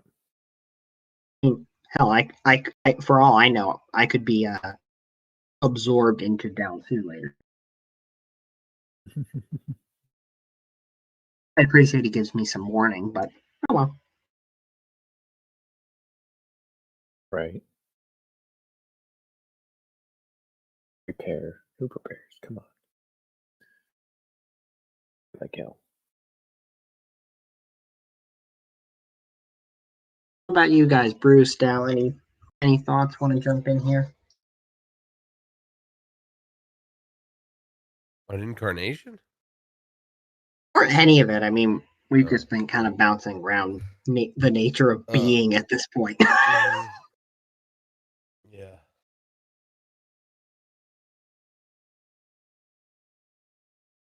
Well, actually, one thing I can add into some to incarnation just a little bit. I once used to be really good friends with someone. Not that I'm not anymore. I just moved away.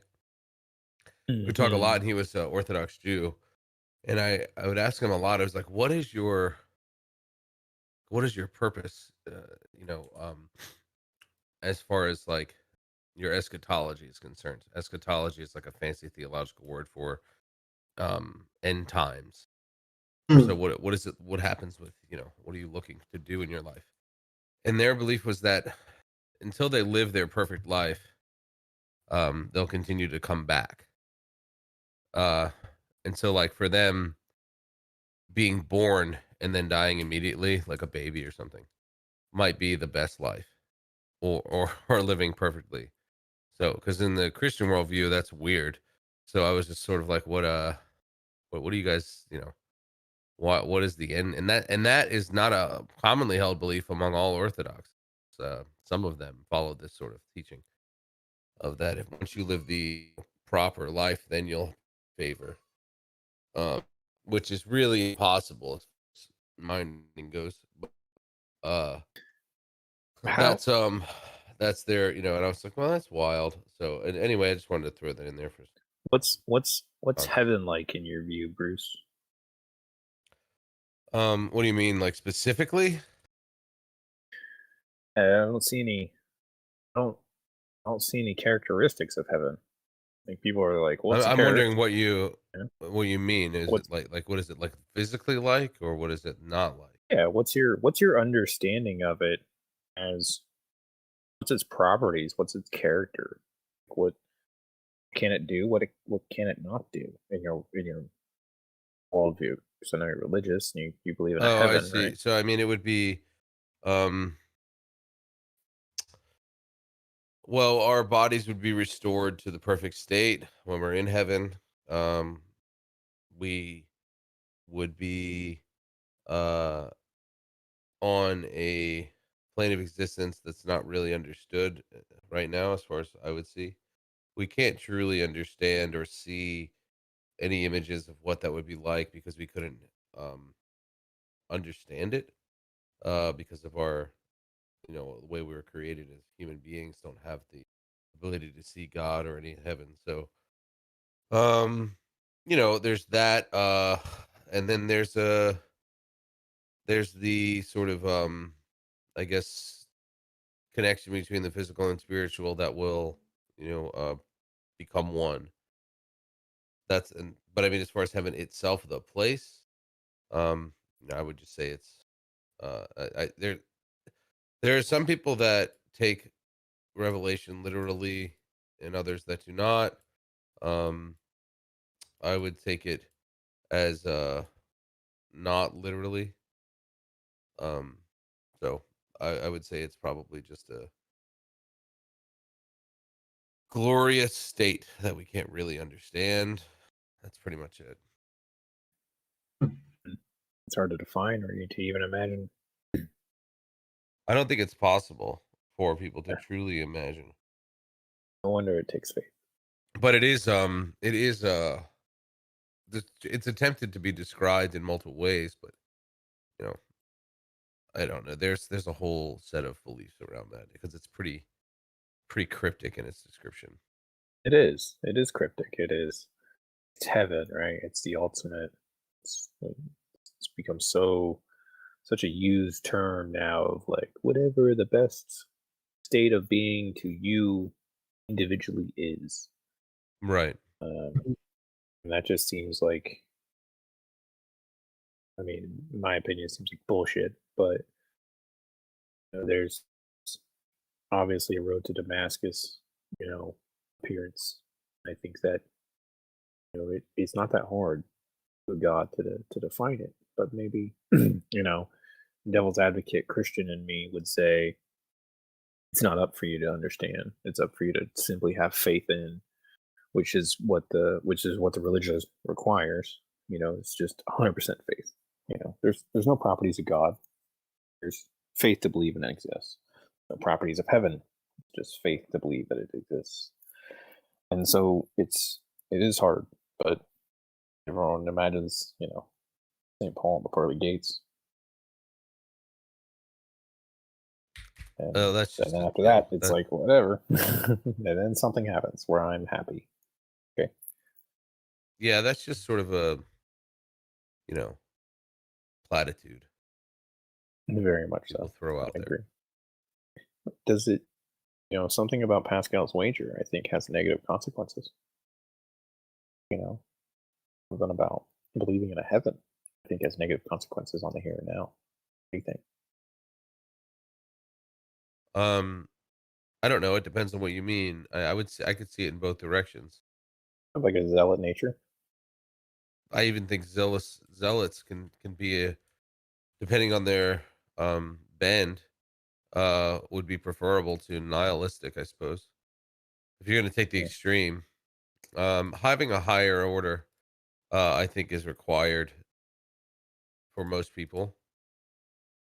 So I see it as ultimately a good thing, as opposed to focusing on the material, because that's really an endless supply of disappointment. Yeah, I think a lot of people think that because I'm agnostic or atheist, then I replace God with myself. I get that a lot. Well, you don't play God with yourself, or materialism was what a lot of people do. Well, my God is reality. My God is the universe. God. Yeah, but that's not God. You're just finding. I mean, I guess it's not Yeah. the way I would call it God. is. You see what I mean? Oh yeah. But it's not the is. same Yeah. properties I give to God. In some ways, You know what I yes, it mean? is. But it's not. Oh yeah. Though. So we're not talking about the same thing here. It's like talking about green and you're red. Yeah, they're both colors, but like that's the difference. Well, my God acts differently, just like your God acts differently from other gods. My God throw a fucking meteor at this goddamn planet, not give two shits about the That life. doesn't make any sense. You said reality. I don't understand what you're saying. That's what I mean. Is that I live in a materialistic world. Everything around me is materialistic. To say I don't live in a materialistic world doesn't mean anything to me. I don't even know what that means. Supernatural and miracles and things like that, they just don't make sense to me. My ultimate power. I don't replace God with myself. I place God with the universe. I place God with reality, and I know that I am subject to almost the fact that my God also doesn't give two shits about me. It's not important to care about me. Right? It's not an individual, personal God like the way you have. It is a Well, it God would of I don't give a cease fuck. to call him God then. Well, yes, yeah. It's not. Okay, It's well not then he. that would It's not be. him. It's not. It's more of an it. But even then, why And use the term? well, because that is my ultimate, right? My ultimate But that's not really the same thing. Well, when you come down to the hierarchy, right? I don't place myself as the most important thing in the universe. We Place didn't the say universe. important, just ultimate. So if you're going to say Yeah, something's ultimate, then they have to prove that they are indeed ultimate by the properties. yeah, but reality is my ultimate. Then there's no need to call it God then. Yeah, I'm putting quotation marks around God. Yes, but it is the one that I am subject to, that I bow to, that I cannot escape. Reality, you mean you can't escape? Right? Universe, reality, whatever you want to call it. You don't have to bow to, it doesn't deserve reverence. Not a No, human. I mean, as far as my ability, as far as what I'm subject to, the whim of, um, the ultimate decider is going to be reality. It's going to be universe, right? It's not going to be deity who created it. It's not going to be. There's not going to be miracles that happen in the middle of it that have a get out of free card, jail free card, or a supernatural side of it, where I leave a materialistic world and I go to a place called heaven that could be construed as possibly materialistic in some ways, but not really. I don't know. Um, so I'm just simply saying is that a lot of people, when they lose the faith or they don't have faith, or maybe even if they do, they place themselves at the top. But I think if you want to truly be agnostic or an atheist, um, you realize actually how small you are. I actually have uh, less power, maybe, or less importance than somebody who has an individual person God, and I'm okay with that. In fact, I feel more free because of it that I am fucking, an ant on a planet that could literally be obliterated tomorrow, and just like that was humans. Okay, the universe just continues on. Like, oh, okay, that's what it is. I'm almost more humble about it rather than I have the protection of a deity, that says that it's not going to happen, or that I have a another journey even if it does.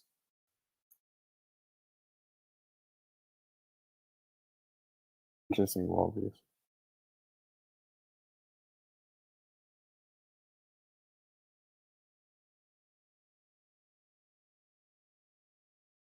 Is that too much of a tangent? Too much of a tangent? I think this is great. I think you guys just picked the Sunday psychology topic. The I'm what? pretty. Oh, I have to come up with a like initial topic for every Monday conversation, and I think you guys just decided what it is for me. So thanks. It's worldviews, but what's interesting is how to act in the moment. I think Bruce and I both act similar in the moment and similar in deciding. We just have a different worldview of end results, and um, I don't know if Bruce really lives off aught. I don't know if Bruce, because he's religious, so he has this fundamental I backbone about do, but I how we don't should live. really. I do, but I'm much more interested in, like, since I live and function, I'm much more interested in practical application of things. So when people start getting into philosophical worlds, it's fun, I suppose, in some ways, but in other ways, I really want to know why someone does what they do and why it matters practically speaking.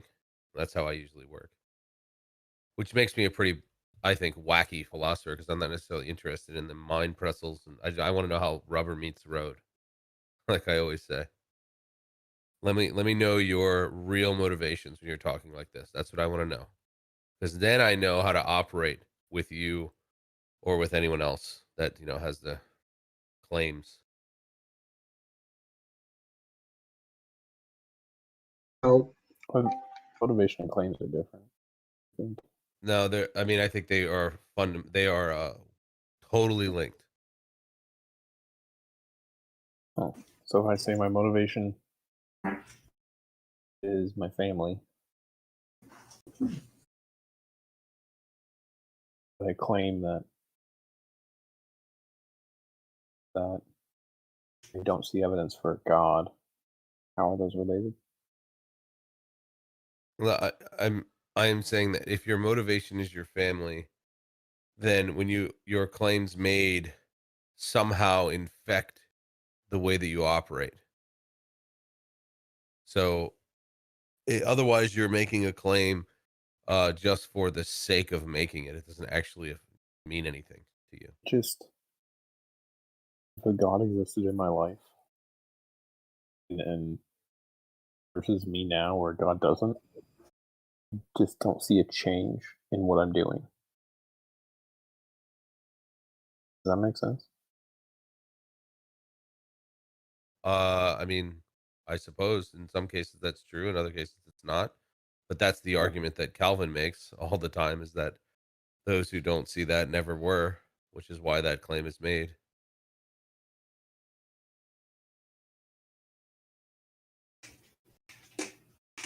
Yeah. Oh.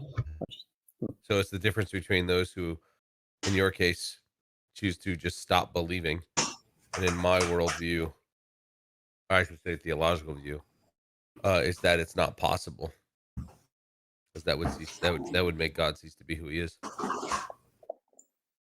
If someone could just stop doing what he willed, not going to happen. But that's a different discussion.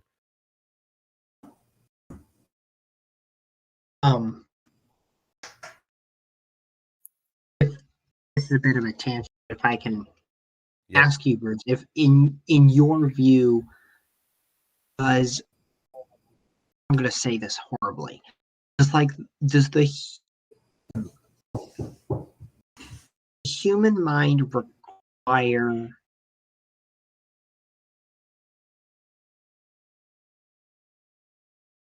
Does that make sense? You said require. I didn't hear the rest of it. I think you broke up. Oh, does the human mind require God? God of some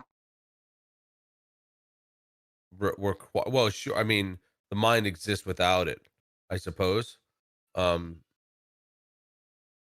not really sure I understand the question, but what it sounds like you're saying is like, can someone have a mind if they are not chosen by God? And I would say, um, those people are operating with a mind that God has given them.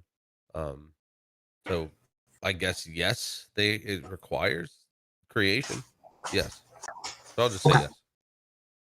It's the easiest way to describe it. Yeah, it makes sense.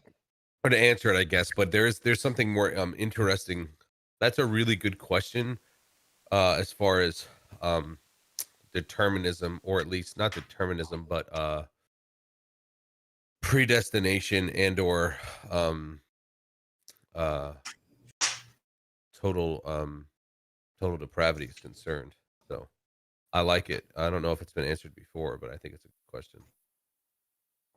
What do you fear about total depravity? Do you think humans can become in a state that leaves them into Do total I depravity? fear total Yeah, do depravity? do No, you I don't fear fear total it at all, depravity? actually. I think it's the just the nature. It's a description. It's not something you fall into. It's descriptive. Yeah, man. What's like? What is depravity besides? Original sin This, is really what we would say it is. but even those are construed, right? There's Well, it's basically that, like, there are consequences to the decisions that you make. Something serious that you do. aren't there consequences to every decision? Never a Yes. non-consequential decision. No. I mean, there are consequences for every decision, whether they be good or bad or negligible. Yeah, so can you define that as far as like it's just hard because we're having the problem of good and evil, right? And what is that? You know, you have divine orders and deity on really where those stand, but it's not really that defined. You've got 306 commandments. You've got uh, a son of God who has scapegoated your sins, and who died for your sins, and then what? And then you have to live your life kind of to the best of your ability with some sort of code, but then you can tweak that code, a little bit here and there. No, I wouldn't say you can at all. Of There course is you no, can. there is no thing that someone can do to make themselves better in the eyes of God.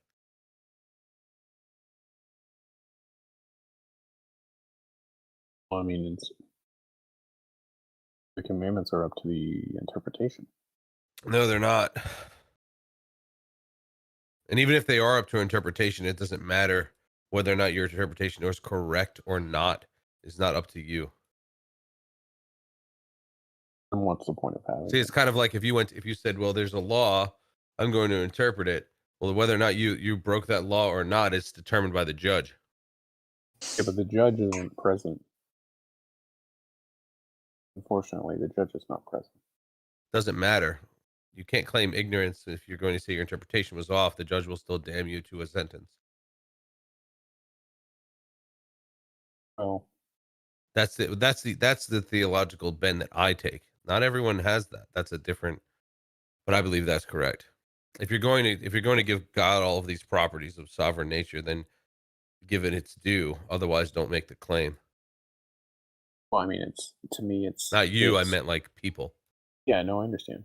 It's unfortunately with so many commandments and so many, kind of plenty of thou shalts, but then there's plenty of living the life of Christ, which is the example of how to live, right?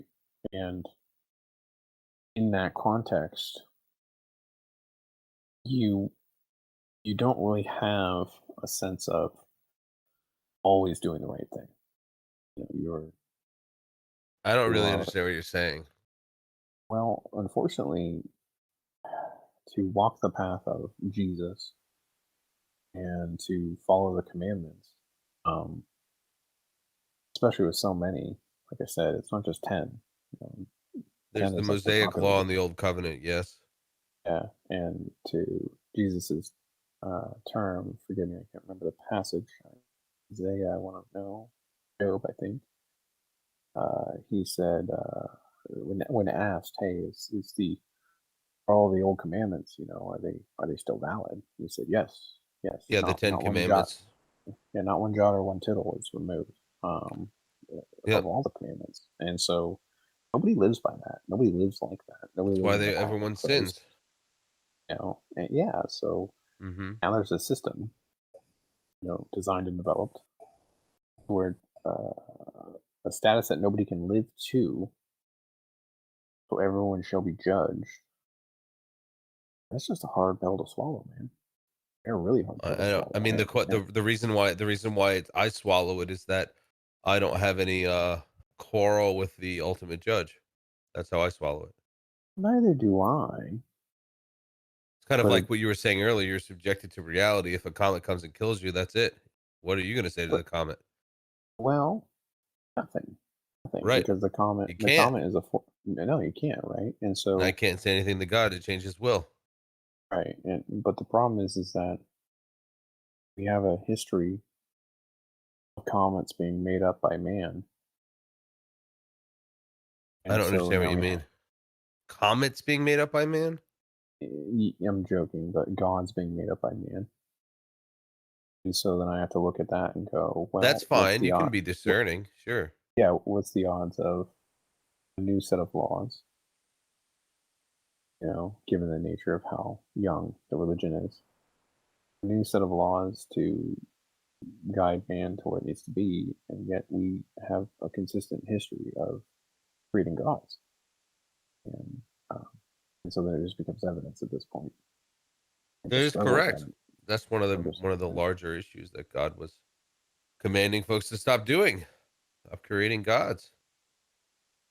of course, there shall be no other gods before me, right? No after. But unfortunately, he's not the only one that has said that. Um, So you have a hard time going, okay, well, is this another man-created god? Or What other gods did you have no other god before him? There's not many out there, even Zeus? for most mythology. Zeus was a very jealous god. This is a very Well, jealous god. no. See, the difference is to be very precise here, because what we're talking about is what God, the Christian faith said, you can have no other gods before me. There's no other pantheon of gods there. There's only one God. So it's very different. Like you're not comparing the apples to apples here. Yeah, Unless you just want to go under the umbrella of religion. Yeah, that would I'm be just saying. all religion. I'm just saying, if you were a pagan in Greek times and you didn't recognize Zeus, then yeah, you were absolutely smited or dragged out or killed by your fellow. Well, I mean, there's any number of reasons why you can be smited by any number of difference of gods. So again, like you could be smited because you didn't want to recognize Venus, or you didn't want to recognize Quetzal, or you didn't want to recognize Chulak, or I mean, let's. I mean, it doesn't hold up to the same standard like that. Yeah, so well, that's what I'm saying is that you have this history of man who is creating these deities, right? And then next comes a deity, and then it's not delivered from a deity; it's delivered by a book written by man to talk about it again. And so at that point, it's really hard to have the evidence for God to even have that worldview of. Then you're going to be judged. By the way, you're also currently being judged. You're always in a state of judgment. If you replaced reality with God, you're judged in your worldview. It's the same. No, because my God, quote unquote, reality doesn't give two shits about me. In fact, it provides so much freedom because I just don't have that. The comet hits me no matter whether I was the greatest person on earth. That's correct. The comet does not matter. That's correct. As with God too. No, you have a personal God who is consistent. No, but it doesn't change whether or not his will is done. You see what I'm saying? Oh yeah, no, his will be done for sure. So it doesn't matter what you're going to do with, the comet or not. You know what I mean? It doesn't really change anything. Yeah, but it does change. It does change your odds. It does change how you move society. And I would say that in the position of God, I'd rather be there than the position of nihilistic atheism with basic bitch materialism telling us that races and gender are constructs. Well, because if I have to make an objective claim as to why gender or race is not an issue that we need to worry about, it's going to be hard to make the objective claim on my own autonomous reasoning. Well, let's give the two worldviews then. I'm going to live in a world where, as a society, we develop how we should live moving forward. And unfortunately, as we educate ourselves and discover new things, we understand that our society needs to not only treat our surroundings differently, treat each other differently, and offers better results. And the alternative to that is in a theocracy that has these aughts and predeterminism and live almost like the equivalent of sand people's mentality and their thinking. So Grim, I can do the same thing with yours because I think we just reduced the theological position to the theocracy position. I can reduce yours to this position of you serve the collective, the state, and then you have no sense of individuality if you're letting society determine your rules. I don't necessarily. I think we're going to start arguing fringes here very quickly. Right. Well, I do let society determine my rules, but that society is an amalgamation of all of us. And if I choose not to be part of that society, I also have that choice as well in most outcomes. In a theocratic rule, then there is no place I can go to escape that. There is nowhere. That's not true. You can still leave I can still leave the theocratic rule. It's the same thing. So they're mirror images of one another, man. How do you leave a theocratic rule when your God has designed your everything?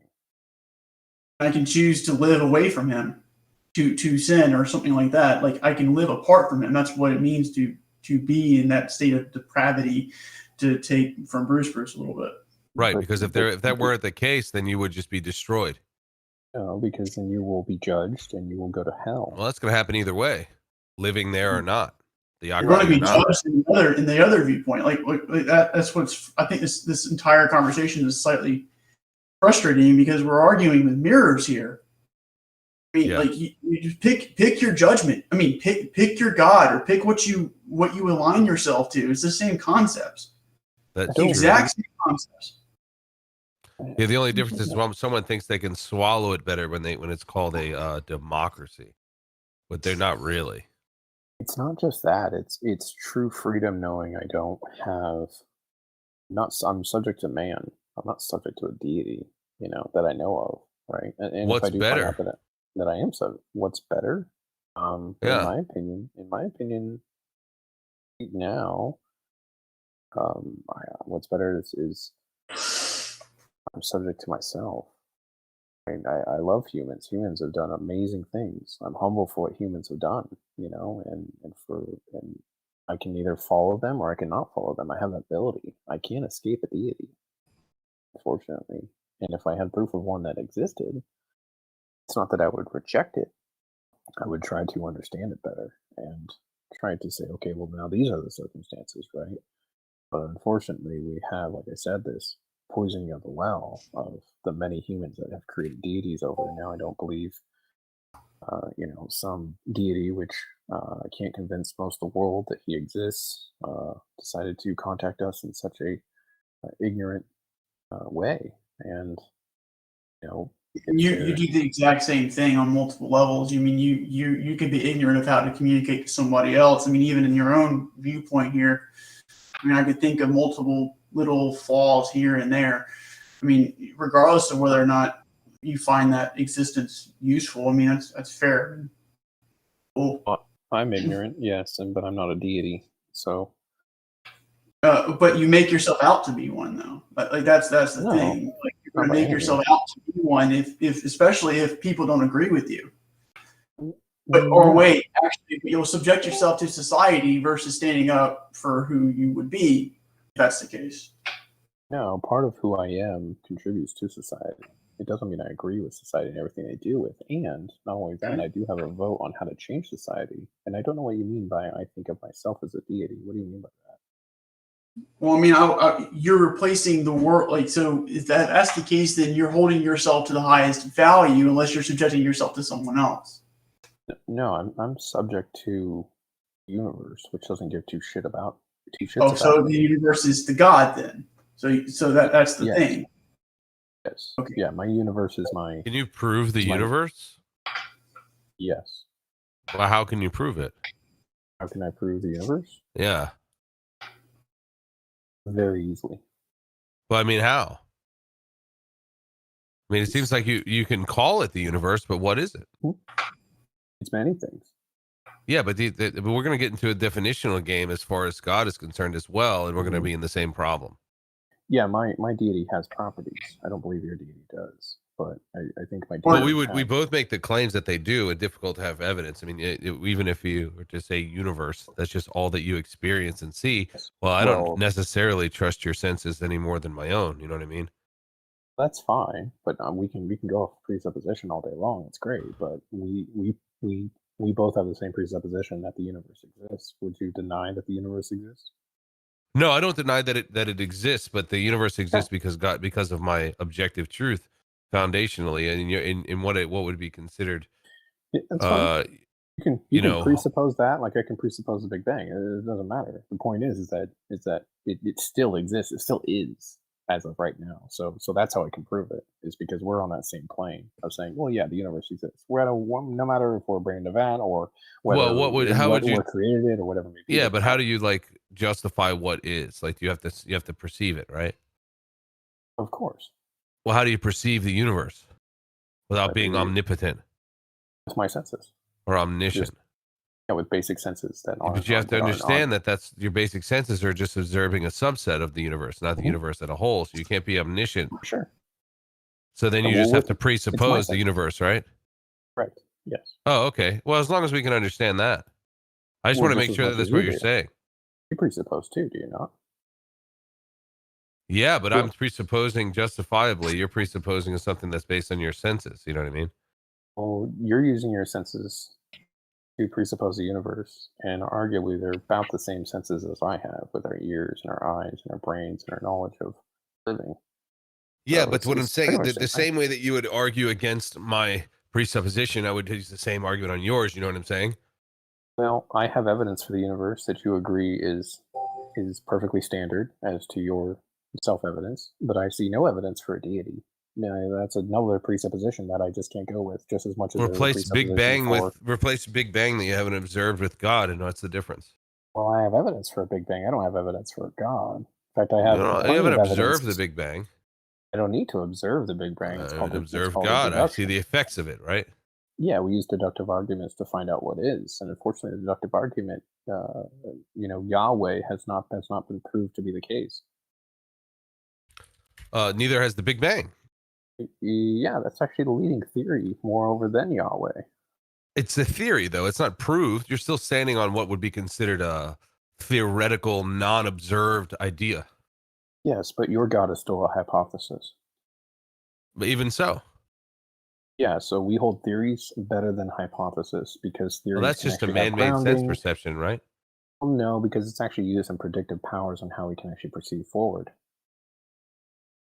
But even then, you're still making a claim about a giant, without having the properties of being omniscient. You can't make a claim about all that is. Yeah, we will always have that ability, but yet we get to this far, haven't we? What is this for? What do you mean? Society, humans on this What? planet. I more wouldn't call knowledge. that a success necessarily. It depends on what you mean.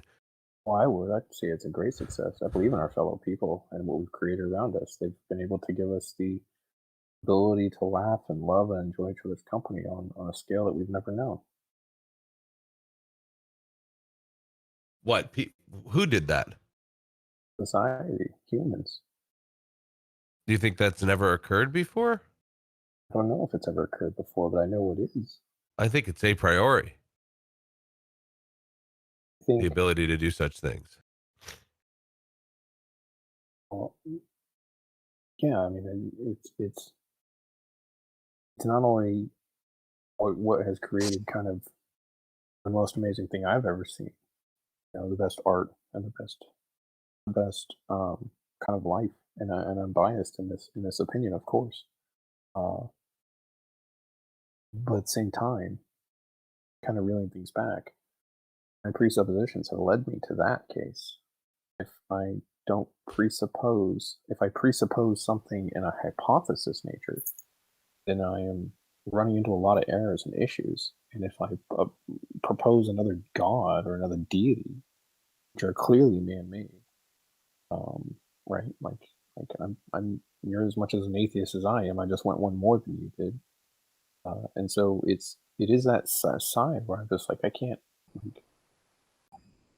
I'm okay with just saying, hey, I'm okay to stop at Big Bang. I'm okay to stop until we know more. If I presuppose something like a deity, there's all these oughts that come in. There's all this great plan, you know, that most likely somebody made up, which clearly looks man-made, given the fallibility of it. Sorry, And I got to that's roll. I'll talk to really you a hard. bit later tonight, man, if no I'm worries. back. See you later, Sure. guys. Sure, bud. Yeah, those are hard. We got Scott and Zet in the house. Hello. Ooh.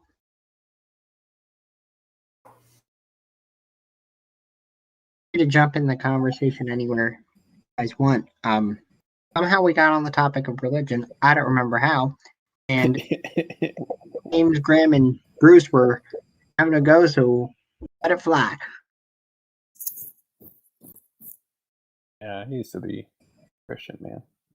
And all the things that Christians tell me or try to talk to me about, or like even the most poetic ways, you know, like I've just heard it all before.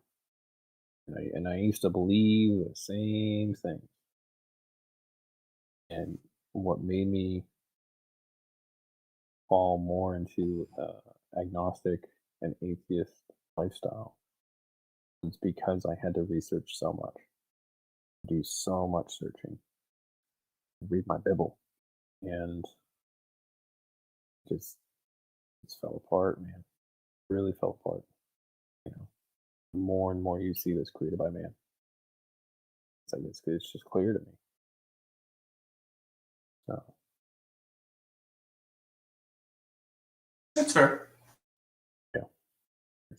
I have what I tell people is I have more proof that my shoes are in the other room than I have of a deity, and I'm still not willing to bet my life on those shoes. I mean, to each their own, right? So, I mean, at the end of the day, everybody has to act out what they believe is to be true, using their heuristics or biases in many regards. I mean, translate one word or another, I don't care. To navigate the world. So Yeah, if religion makes you into a better person, that's fine. If you need religion to be a better person, then you're not a good person. I don't necessarily think that. I think that it's whatever is relevant to that person, and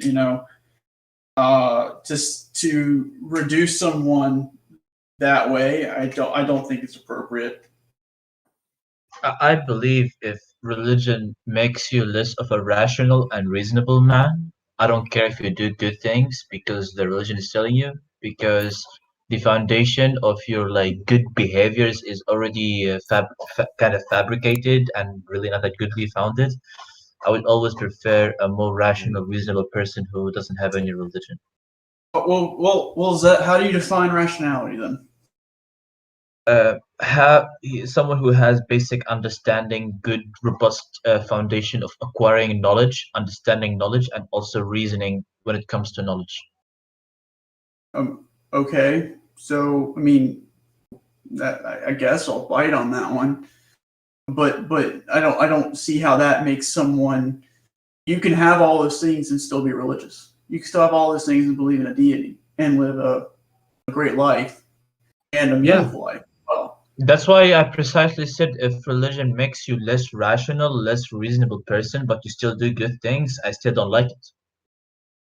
If you pay attention from my earlier statement, I put emphasis on it. If it makes you less rational, if it makes you less reasonable, I don't care if you do good things or if you're a good person.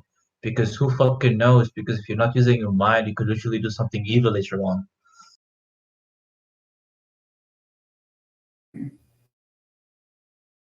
I mean, I think there's something missing there. I just don't know what it is to put my finger on it.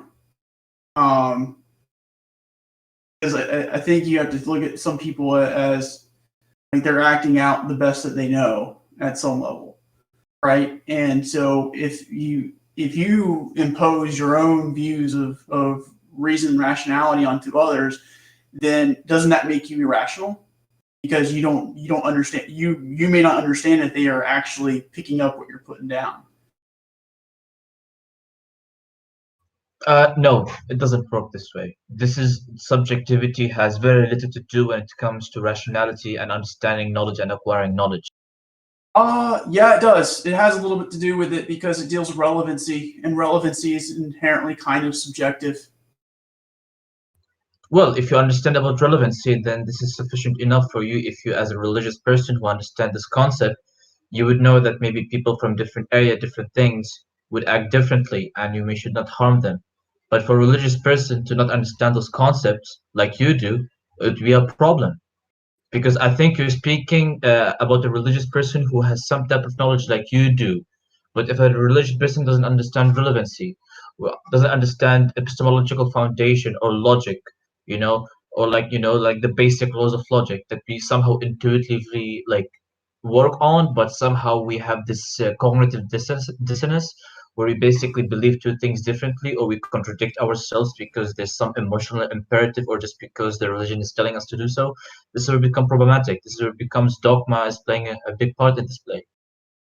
But you're going to have dogma at some level because you are going to attach yourself to some form or pattern of existence that's achieving some kind of result for you. So to say that you're going to completely remove dogma, I don't know. That's a rational claim. I think it's going to be kind of irrational. You try to divorce yourself as much as you can from dogmas that will affect people's life and your life dramatically. But if you have some dogmatic belief that doesn't really affect anyone, and it gives you maybe some minute happiness or maybe some great happiness, as long as it doesn't affect anyone, I don't really see any issue in that dogma. But when we talk about religion, we're talking about dogmas that does affect people. But you're going to affect people in any number of ways. It doesn't matter how you spin it. So again, like that's not very rational. Like you could be thinking. I disagree. It's not going. It could turn out to be very bad. I disagree with that statement. It's a very ambiguous statement, it's a generalized statement. You're basically telling me every dogma is going to affect all people. I mean, no. I mean, everyone's going to have their own forms of dogmatic beliefs or ideology or some heuristic of understanding in the world. That may not affect people's. Yes. It will affect people's. Like unless you are completely alone in the woods, but if we live in a society where we are interacting with others and we have our own patterns of belief and our own patterns of actions and all other fun things, we are going to interact with one another and we're going to affect people. That position's not tenable. So this is a better way for me to phrase my statement. So it actually fits what I'm really thinking of. Some dogmas are way less dangerous and harmful than other dogmas. Would you agree with that statement? Potentially. Depends. Yeah, when you say it depends, then at least there are dogmas that exist that are more harmful or less harmful than the other. And that's my point, basically. When we talk about dogmas that comes or stems from religion, we're talking about dogmas that we've seen historical proof on it, historical records, and even to current these days, where like you have suicide bombers, terrorists, some type of the Crusades, or even some ideological dogmas like in the World War II and World War I, were like from the Nazis and so on, and from the gulags. Like we have plenty of examples where dogmas and rational people made huge mistakes that cost millions and millions of people's life, and those dogmas we can't just brush off away and say, okay, it's a cost of some people not thinking that this is life. It's still rejected. Okay, well, if that's the case, then why haven't we rejected those dogmas then? To a great degree, the society is progressing to a degree where those dogmas they're spreading less and less, and they're decreasing in numbers. Really? I mean, communism or socialism or even in some cases other like dogmatic ideologies like those are not going away. Because those are not dogmatic. What do you mean? Communism and socialism is not dogmatic? Socialism is not dogmatic. How? You tell me how it's dogmatic. You made the statement. Well, I'm asking you the question now because you claim that it's not. So I'd love to, I want to hear your viewpoint on that one. So how is it not dogmatic? So, for example, I'm a social democrat. So I believe in liberty. I believe in owning what you work and what you actually make and manufacture. So I believe of some ownership and like fair contract between people and jobs. I don't see any dogmatic in it. You don't see any dogmatism in that at all. Well, what if someone disagrees with you? That's fine. We disagree. We try to hash it out. Basically, my objective of this. Hold on. My objective of this belief. I'm not socialist for the sake of socialism. I'm socialist because I believe this view will reach a better material outcome for the people. Now, if you prove me otherwise, I would change, just like the scientific method. But if a religious person comes and he believes that this will make a better place based on false foundation, a foundation is so dogmatic, he won't change his mind. This is a different types of dogmas, my dude. You can talk to a socialist and tell him, look, this is the theories. It doesn't work practically. If you really show him that, he will convince and he will move on, because the socialist, his objective is not to fuck you up and fuck himself up. He's basically trying to provide a better economical situations, and that's the point. Intention, objectives matter. Oh, yeah, and they're also incredibly relevant. Like you have a relevancy factor there too. Yeah, And if my and that's why I intention, think. and if I'm also avoiding the idea of inequality or thinking that I can create a perfectly equal world or something like that, then that's not going to occur that's not going to happen very well. That's dogmatic position. That's We kind don't of know rough. that yet. That's the thing. Like we both now entering a place of I ignorance. mean, Like we don't know if this type of state is possible or no. But the with the idea of idealism and utopian is that you need to be very realistic and critical about them, not to actually sacrifice some essential things of human life and human experience to achieve those desires. It's but to actually work to achieve those things, the greater things. Like it's a goal or an end objective to some extent. We're basically thriving like as a society to get much material outcome for us and could be possible spiritual outcomes. We're always striving to do best, progress, evolve in that sense. so then that I mean, yes, I think we both agree that we're trying our best to progress in those senses, like to achieve the best outcomes, I guess, right? The issue, though, is you still have to deal with inequality, and we know that inequality exists. It's actually, I would say, that's a scientific fact, Okay. right? So, like, I don't know if you're going to ever really overcome that. I mean, it's a challenge, and like I appreciate that, but I don't know if you're going to overcome that. I mean, if overcoming such a thing will prove benefit that to our humanity and society, then I see no problem in that. But you're You not thrive going for to. good things. You're How do not you know going to. this? You go 1,000 years ago, you will tell them I want to go to the moon. They will laugh at your face. It's not an I mean, argument to I say will go. you can't speak I'll out do of one better. certainty. I'll go 50 million years ago when I look at the evolutionary framework of the human species. That some survived and some didn't because of inequality. I think we're talking over each other. Scientific I want to thing. go back to the original point that dogmas do exist. I give you that, but I would still say that there are different dogmas and the severity and on consequential view as well. Dogmas are not all equal. Dogmas vary, but it's always better a way to actually move away from dogmas, because the definition of a dogma is a belief or a belief in an idea or a concept without a real reason, just because you were told so. Now, as long as you believe in something with like a really good foundational reason, and we can hash it out, you can really converse about it, in different way, in philosophical manner, we can get to a consensus that this may hold some truth value Well, into it. Just to I say think I would agree compare with you. certain dogmas to other dogmas, it's just like very naive to me. It's like you're not accepting the nuances in different dogmas. I mean, I would say I absolutely am in many ways, but I would sit here and say this. One of your points I thought was interesting, that I have to be able to reasonably go through all of these things, and I can't. There's like this underlying idea of trust there. So like I can't necessarily trust everything I read, and I won't catch some of these things that I'm going to read or something like that, and I can't reason maybe through some of these things because it's either advanced or it's not relevant to me. I don't care about it. I mean, I don't necessarily. I'm not going to bite on that one because I don't think you can reason through everything. I think you'll run into decision paralysis of multiple types. What do you, James? What do you think about the concept of, or what do you think about the reality that the world is actually starting to shift away from deistic claims and believing in gods altogether? I mean, I frankly, cool. If that's the way it is, then I mean that's the way it is. So I'm not gonna I really don't care what people believe in that regard. I mean, I'm glad you find it cool. I definitely see a better outcome for humanity as we kind of release the shell of gods and deities. That's Creating debatable.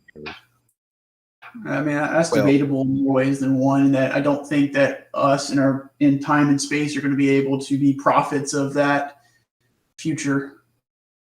Well, I mean, I'm just going off the course of man and how Yeah, I well think- we do.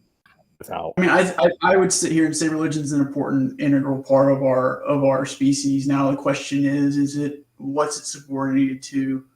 And then on top of that, like to just throw out religion and say that it's bad and that it has held everything back. I don't agree with you. I definitely agree with a Holland perspective, especially in the case of Christianity, for example. Tom Holland's perspective. I think that does make a lot of sense.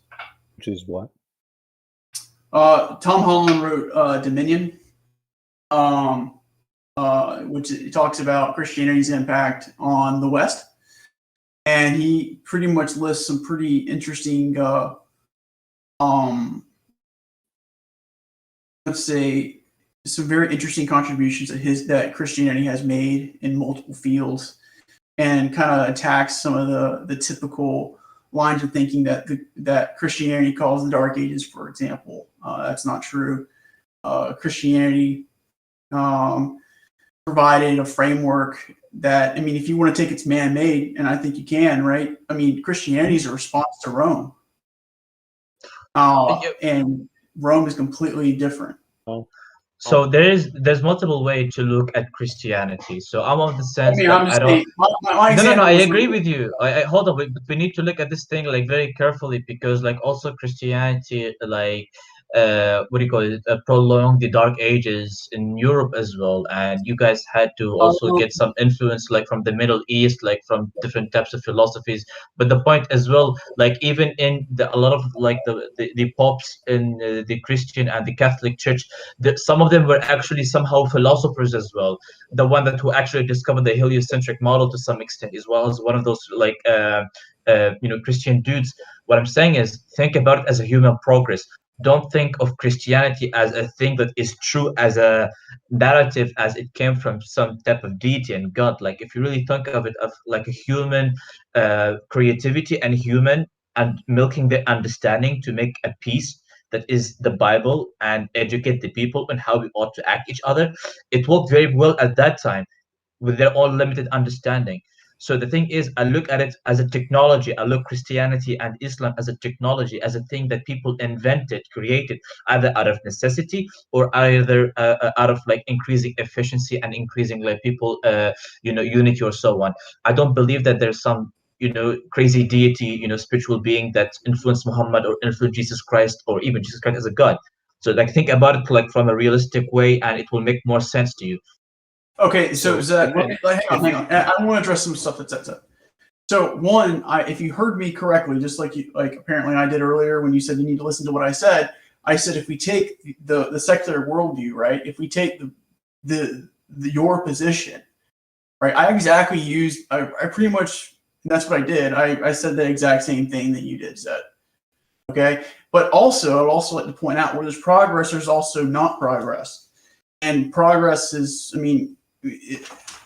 I'd be very careful to say that again, that Christianity on the whole, as a psychotechnology, right, a mind technology, is what put us back. I'd be very careful to say that because I don't think that's the case. It did. Can I get my 2 cents in here? Is that I would say that I have no problem with religion creating good fundamentals, shaping morals and values. And more so, I think it is almost that it has been intertwined with us as a species for quite some time. Unfortunately, for religion, with the dogmatic face out there, I think it behooves us more so to shed that side of it and put religion behind us as an archaic way of living, and that we can define our own morals and values now. We have the tools and the know-how and the communication amongst ourselves to where we don't need somebody delivering it on a sermon and then tying it in with God, because as we all do, we go to church and we see great lessons, fantastic lessons taught about how we should live and mistakes made and what other people have done with it, but we don't need religion to intertwine with that stuff. We can do that as a species and have been doing that as a species, especially in the 21st century. So I'm glad to see religion shrink, and hopefully I see it shrink to the smallest parts of the world and hopefully dissipate as we move forward, because we can definitely take care of ourselves. Maybe we'll see. Yeah, and I don't know if it hindered or bettered us. I don't know. I think in some ways it did both, as we kind of evolved beyond it. But I mean, given our nature on this planet, like I think we have always had deities and rumbles in the trees, and spirits in the wood. I think that has just been a consistent form of growing up, but not lately. Lately, it seems to be, especially in the past couple hundred years, an emergent of maybe there's nothing. Let's investigate. Oh, there turns out to be nothing. We don't have to worry ourselves any further on some of this stuff. We're okay. And we grow this up, and we grow this way in many areas as well, not just gods. Fair. Mhm. The dogmatic faith that Zet was talking about will come in many forms. That is a human kind of trait we have.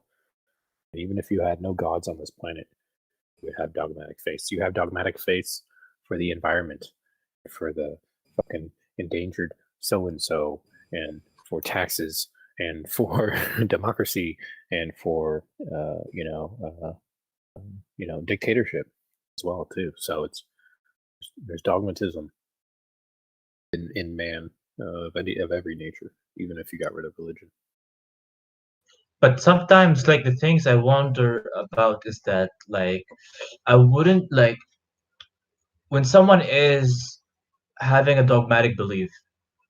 I sometimes like wonder, are you having this dogmatic belief because are you trying to fulfill some need or a desire that you can't really rationally hash it out, like an existential crisis or like an existential meaning to some extent? Or are you having a dogmatic belief just because you're lazy or you don't know, it's too hard, so complicated, but you trust a friend and he told you about it, so, or like a family or a tribe, for example, and you believe in it? Or maybe you grew up in a particular culture and it got wired down your brain at a very young age, and now you believe in it because this is how your brain wired and it's a part of your identity. And you can't reject your identity because you will face an identity crisis. You will lose a particular, you will no longer know who you are to some extent.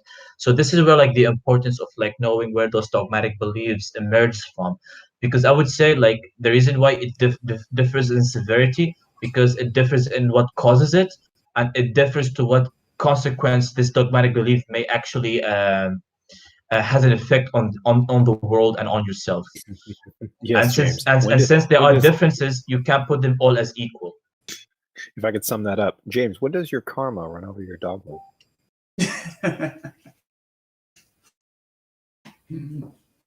Nasty though. I'll bite. When does your dogma bite the neighbors and you are held responsible? Who knows, man? There's any number of times, right? I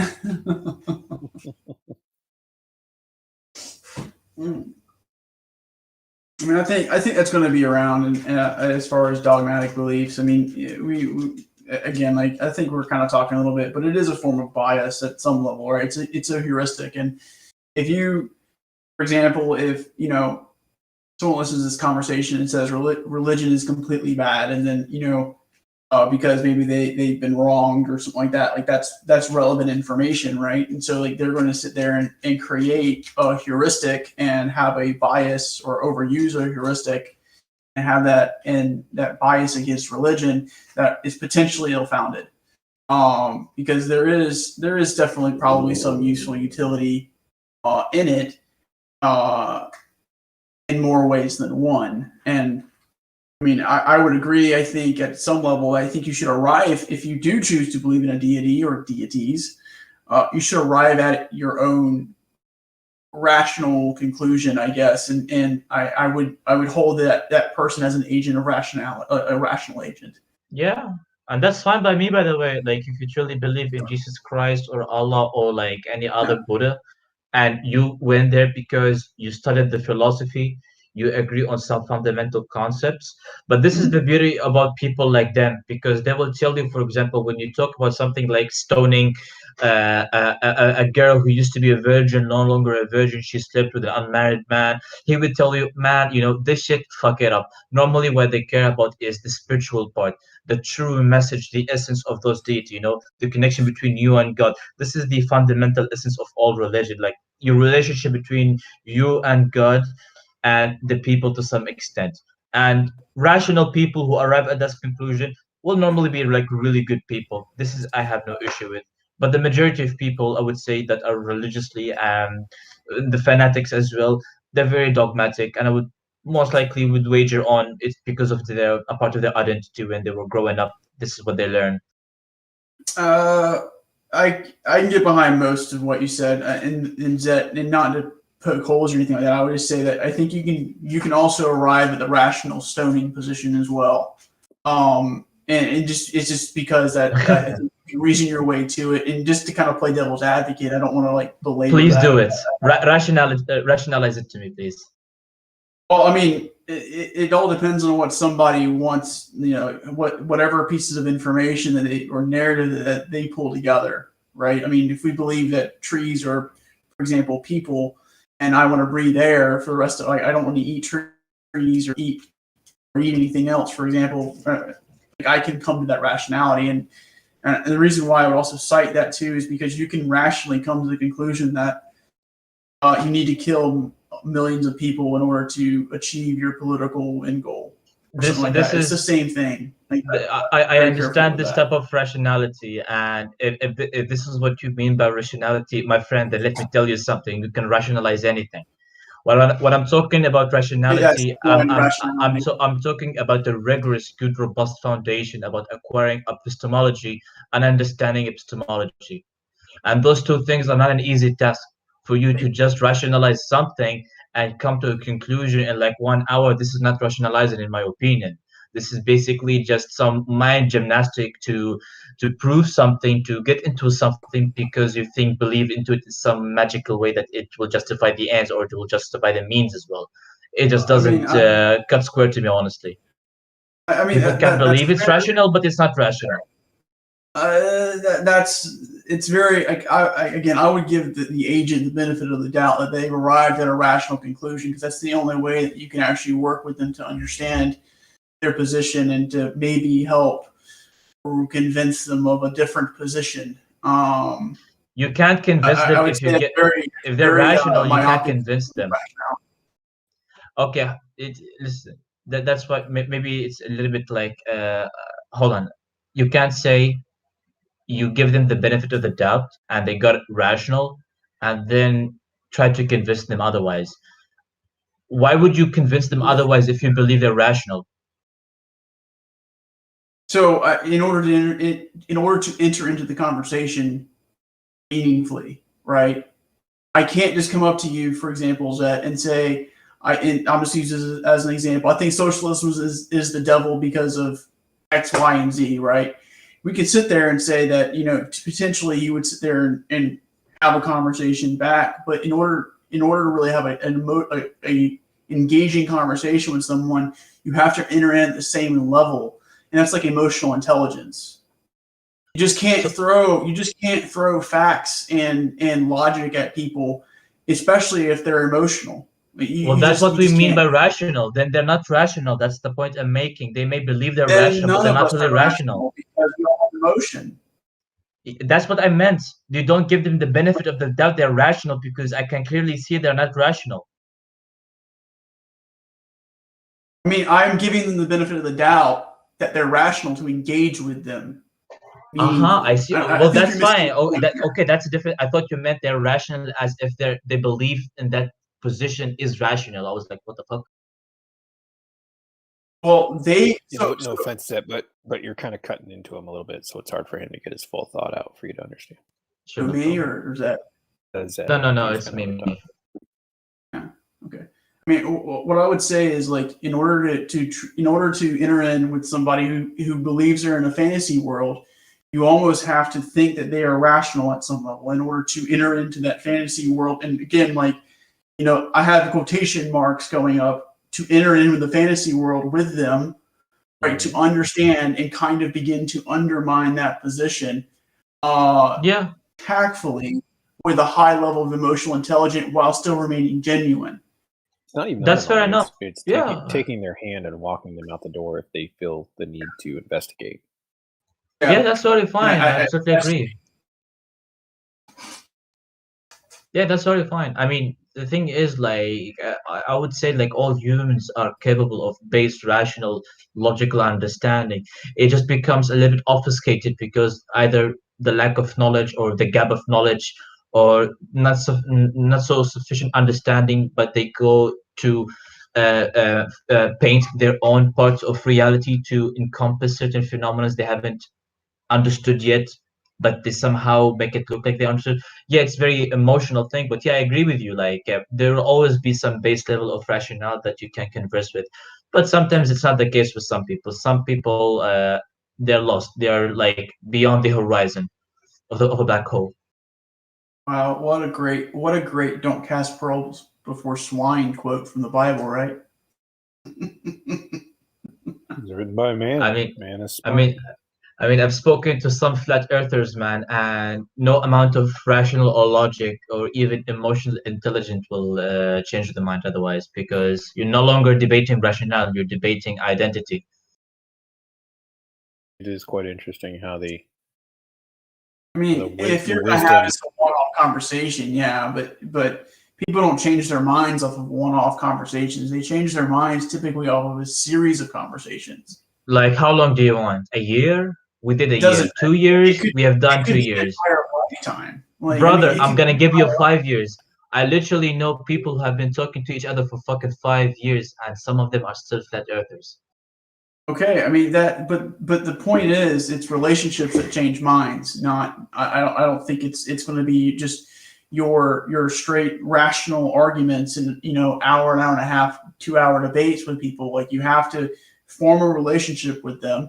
You have to understand their position and show genuineness in that, and have some form of emotional intelligence. And it's a long game. It's not a short game. It's a long You I don't know how, I don't know if underestimating or overestimating is the right term to use here, but maybe you're underestimating the what do you call it, the power, the powerness of a mind, that it can be so fucked up that it can literally make people narcissistic and pathological, that they can no longer really think rationally anymore. And a lot of the times when you talk about with people like flat earthers who never change their mind, who are very, very dogmatic, it's super hard to really have a civil discussion with them. You're basically talking to people who are incapable of rational thinking, and at that time you're basically talking to the wrong person, and they're very minority, but I'm telling you, those people exist. I mean, I would agree with you. Like, I'm not disagree. I haven't disagreed with you on that set. I'm just saying, like at the end of the day, though, it's a long game. Like, you don't come to a debate to hear your mind or like an idea change you. Like, you come to a debate to watch the other side get destroyed. It's a sporting match.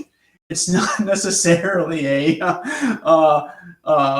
convincing argument, but when you have those conversations, maybe you reflect on the debate and you have conversations with other people like we are now, right? Maybe you arrive at a different conclusion, or you become a little, I won't say become a little more rational, but you understand something you didn't understand before. To jump to conclusions, man. I think you're very charitable to them, and I understand like the reason behind it. I think you have a lot of hope for those people. I wish if I were to be like you, but the thing is, like, I still don't have so much issue with it because they're a very small minority, in my opinion. They're not yet a big problem. Hopefully they don't become a big problem, but man, like, I agree I with mean, you. Maybe it there's other takes. majorities out, or pluralities out there that are much more dangerous than flat earthers. I mean, I uh, agree. But I'm telling you, yeah, like, if flat earthers, when it comes to something that is supposedly very objective, very scientific, and they go out to actually like twist how they perceive reality and twist how they get provided by information and evidence, it becomes like obviously pathological. You're no longer speaking with a rational agent. You're speaking with an agent who has way different agenda, way different objective. So this is the point, like it's not like you're believing that the Earth is flat because you see it or believe it's flat. You believe in it. It's flat because for a fucking entirely different reason. Sure. And a lot of them do it because of the Bible, by the way. They take fucking texts from the Bible. They show them that in the first verses in the Bible, the land is flat, the sun, the moon, they Yeah. rotates and shit, and that's why they fucking a lot of them they take it, and that's why they believe in it. Not all of them, but the majority of them. It's interesting. Yeah, it's interesting. The majority of flat earthers are religious zealots, Yeah, man. but I don't think. And interesting that I don't think looking at religious people as mentally troubled or something that shouldn't be part of society, because like my wife's definitely Christian, and it arguably makes her a better person in a lot of ways. She doesn't need it. That's not for me to say. It's personally up to her. So there is the problem of personal revelation and personal understanding, and so that's why you just can't judge somebody off religion. You just can't. Same as race and creed. Like you wouldn't judge a black man over an Asian man. So it's hard to judge a religious man over a non-religious man or two religions. I'm gonna share with you a story. I had it in my school, where it's the degrees of where like rational thinking stops because of some type of cultural pressure and some type of like dogmatic belief. The story goes this way. It's not too long. I'll do it like very quick. It's basically a man who became addicted to a certain drug. He loses his family. He sells everything and so on. And I don't know if it's like a real story or like a fiction story, but the point is, then he goes and he become homeless man. A farmer sees him, he invites him, he feeds him, and what happened is the farmer gives him the Quran. It's the holy book of Islam, and the brother sits and reads the book, and he tells him how to farm and so on and harvest and so on, and he gives him the Quran, and the guy gets better and better and better and better.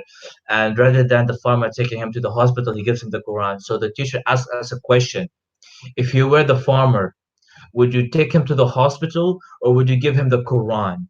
And almost half of my class, even the majority of my class, rose their hands and they said the Quran, not the hospital. Like, this is the degrees of like, holy fucking shit, are you guys fucking kidding me? Like, what the fuck?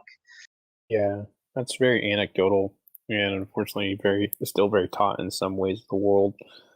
And it just is what it is. I mean, the best answer is probably both. I would I say mean, religion didn't make those people stupid. Those people were stupid and therefore believe religion. Yeah. You can't No, you can't fault pretty religion for terrible. stupid people. You know what's funny is where some of the best health advances come out of the world. You know what area? Women's health. like historically speaking, Actually, not historically speaking, but just probably in the past few decades. In Israel, Israel has had some of the best health advances for the world. okay. Or Israel gets everything better. Okay, as far like as the science. there's just so many things that Israel gets good. I mean, you can get a gun and then you send it to Israel and they'll make it better. It's like just the advances of Israel are quite insane, and almost every single one of the people over there have dogmatic faith. So yes, there's anecdotes of areas that do have issues and problems. Like That's why I would say, House of the Dying, which would be an issue where we felt to just pray over the many dying who needed medical attention. So fun fact: the company that I makes mean, that's why dogmatic beliefs are not equal, are not the same, because I truly believe in dogmas that really hinders the progression of science and knowledge, and in Islam it's a problem. I mean, you can be dogmatic about other things too, like the pursuit of not the faith. I mean, anything. I mean, really. Yeah, it's not the religion. It's the humans. It's the people. It's I disagree with Christopher Hitchens. Religion poisons everything. I more so agree with humans poison everything. I mean, I agree with you, dude, but I would still like I can't negate or ignore the the effect that we get from religion as well. Like it does play part of strengthening people's minds in the sense of like becoming more dogmatic. You know, solid heads, turtle heads, some type of shit like this. Yeah. Like basically like if I want to tell you more about like Islam as a religion, like you're not allowed to question things, you know, you're not allowed to think about certain things, you're not allowed to do certain Right. things. It's all limiting experience, limiting thinking, and I don't know if I would agree with that, you know what I mean? Like what's the benefit of that? That's not. Maintaining power, political power, religious That's influence, where that's the judging point. that I don't think is actually accurate. Well, the art of religion, in a lot of ways, the way that humans use it, is a suppression of fallibility of the human itself. You are not allowed to think for yourself because you are fallible. You make mistakes. Exactly. So wouldn't it be better? Wouldn't it be better to walk in the shoes of a infallible being, whether human or God, and therefore never get anything wrong? You don't have to worry about failure anymore, right? It's not. It's like the same It's thing not with the failure. sin. It's part of the design. Yeah, it's like you know when they tell Christians you're a sinful being, you're made and you're sinful since You your know birth. you can arrive at the exact same conclusion by saying no one has free will. I mean, regardless of what the science says, like I get it, right? But you can arrive at the exact same thing if you don't have free will. The debate of free will is still a little bit contentious, even the determinism or like absolute free will. It's very contentious in my opinion. I find compatibilism much I'm better. trying to get into that. I'm trying to highlight the fact that you can achieve almost the same level of control by saying you have no free will. You're only just a product of evolution, for example. And because of that, I know what's best for you, and we should work in this collective or whatever the case may be.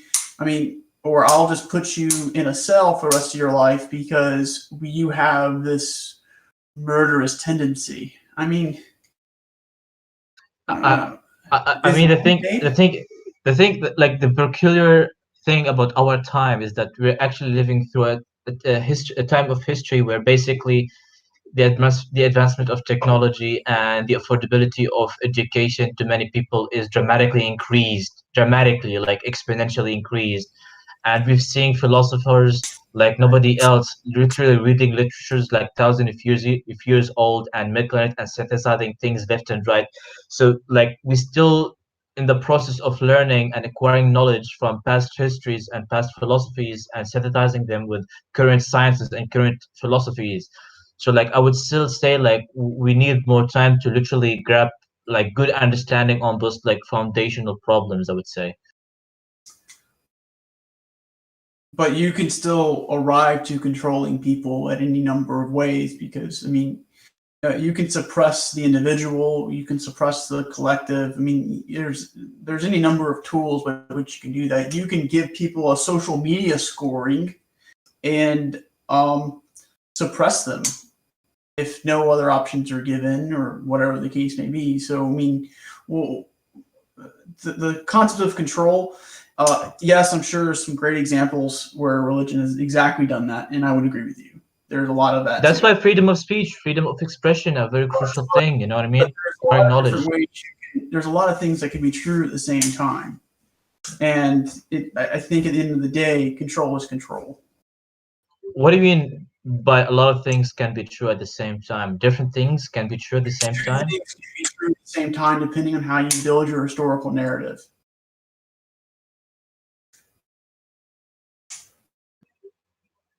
Can you give me like an example how about different Uh, things are true at the yeah, same sure. time? Yeah, I'll give you an example. So let's just go with, and this is one that I think is interesting.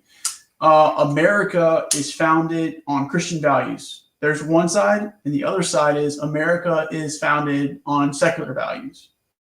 So, depending on how I structure this argument, I can use evidence in history, found in history, to support both of those claims very effectively. And both are technically true. There Well, is no one that trumps the other. well, this is a linguistic game, because then you can It's just not a simply linguistic say game. no. It is- I'm not accusing you. I would say there's a better way to phrase it. I would say America has been founded on secular views and Christian views. Exactly. So, see, that's what two things can be true at the same time. Literally, we just repeated each other. Yeah, but those are two different things.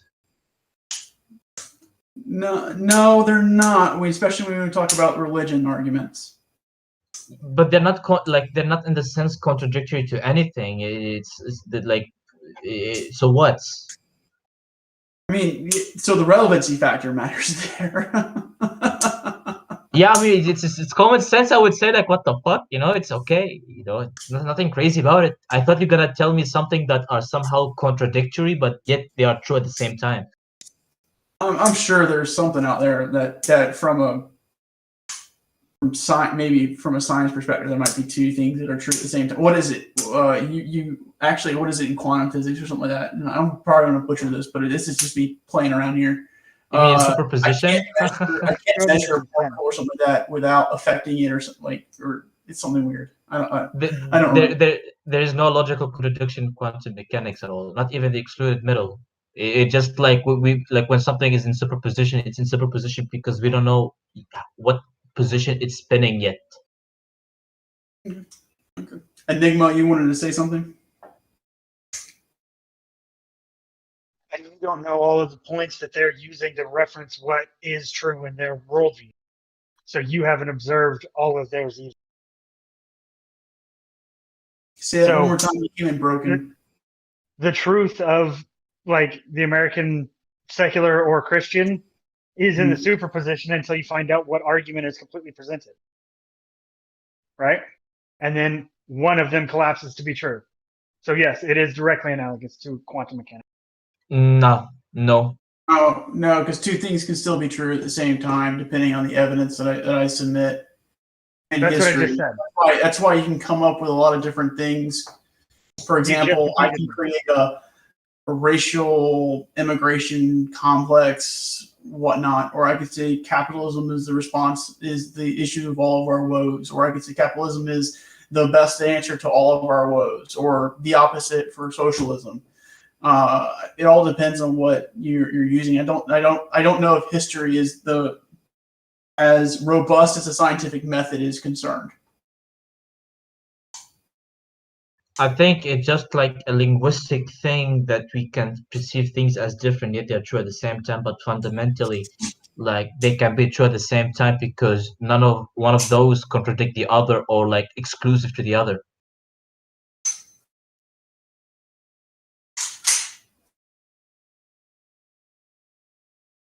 Maybe.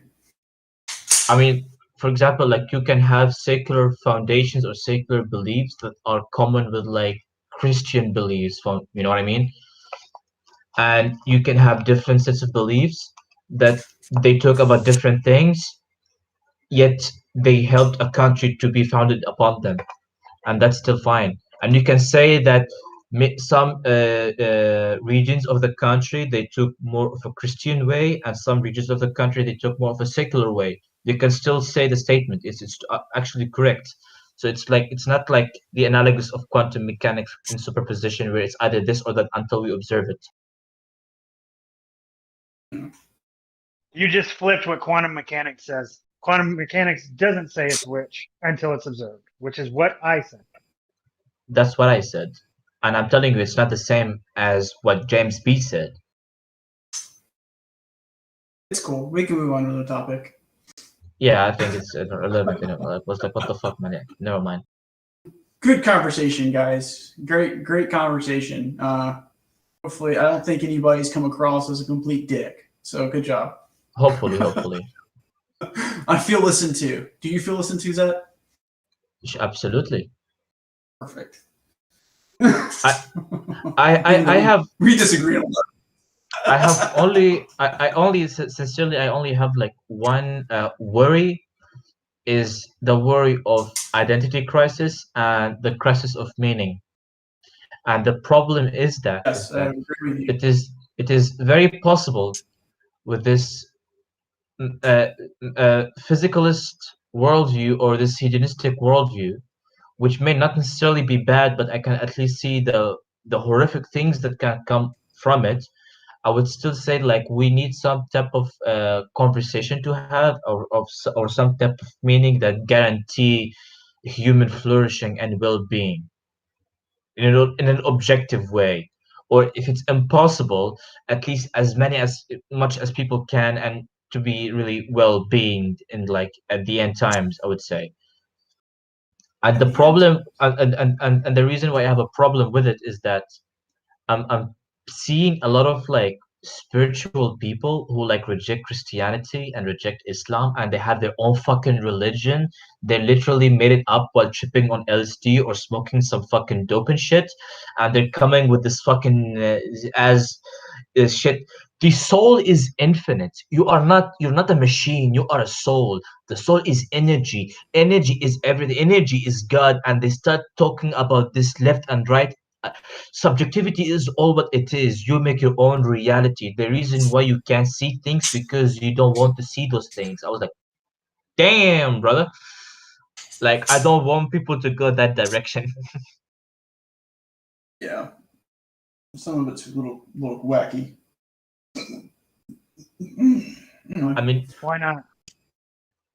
it's why not? because it's very irrational, my dude. We're going back to rationality again.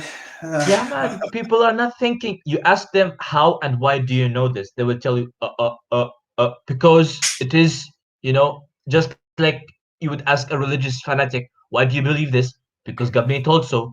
Why do you believe God me told so? Because I read the Quran and God me told so. How do you know God is true? Because God me told so. This is the type of circular arguments you will get.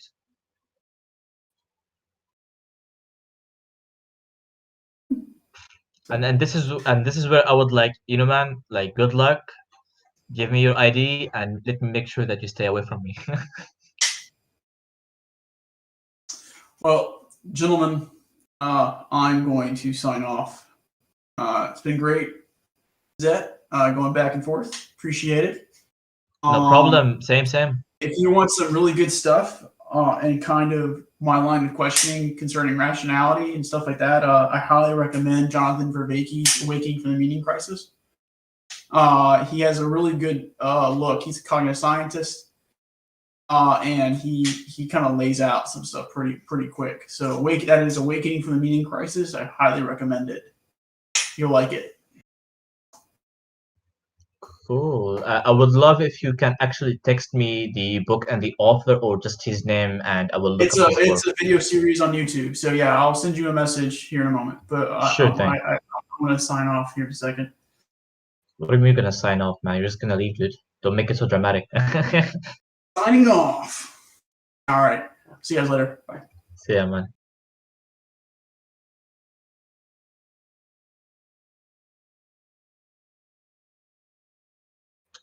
Habuga, buga, buga.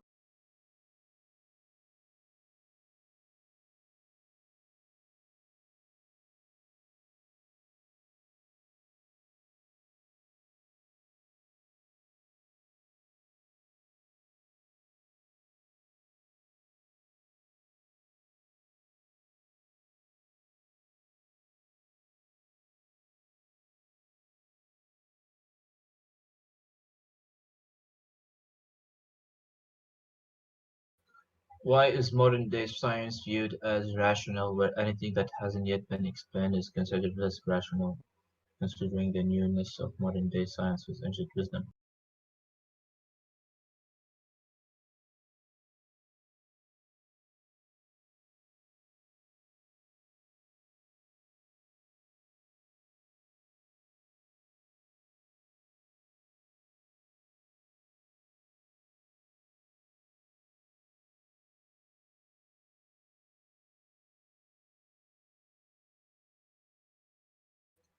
Hmm.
Pangburn?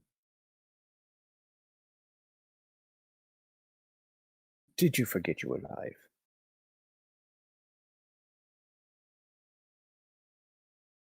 Ah, must have forgot that you were alive.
Yo, yo, yo, what's up, man?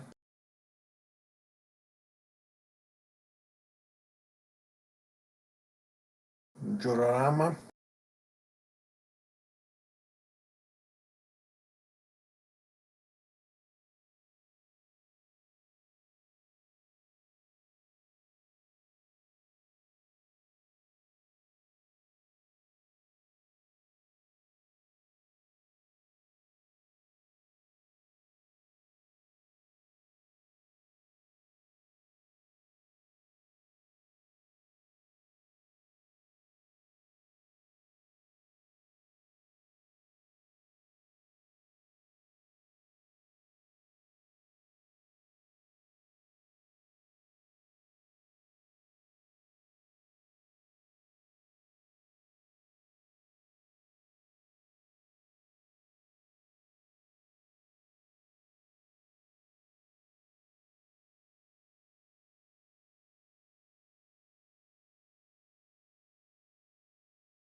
Hello.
guys, what's the tea today?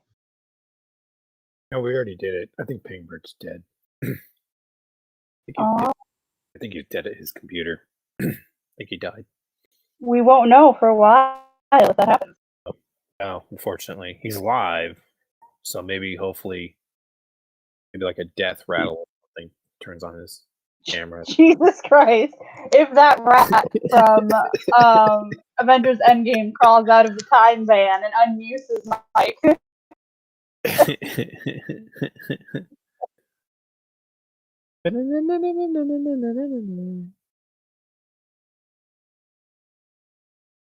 I don't know. I don't know either. What have you been up to? Oh, you know how I be. Just chilling. Writing, wrote a couple chapters today. Chapters of what? My second manuscript, a super fun, but not really fiction. Kind of a fiction. One of my favorite authors once said that fiction is what people write when they want to get away with telling the truth. So that's kind of how I use it. Because if you say, like, all this shit happened, people might be like, it seems sus. But if you say, all this shit happened to this character, they're like, OMG, so tragic. Yeah. Shakespearean of you. The tragedy of he falls on the fake characters. I put my main character through so much hell. He gets a moderately, like, slightly uplifting ending, but the road there is just like one blow after another after another. It's just poor fucker. Every time I go to write a sad scene for him, I put on the Downward Spiral album. And I texted it to one of my friends, and she's like, "Oh no, Corey's in danger." And I'm like, "Yep." Dark. So fun though.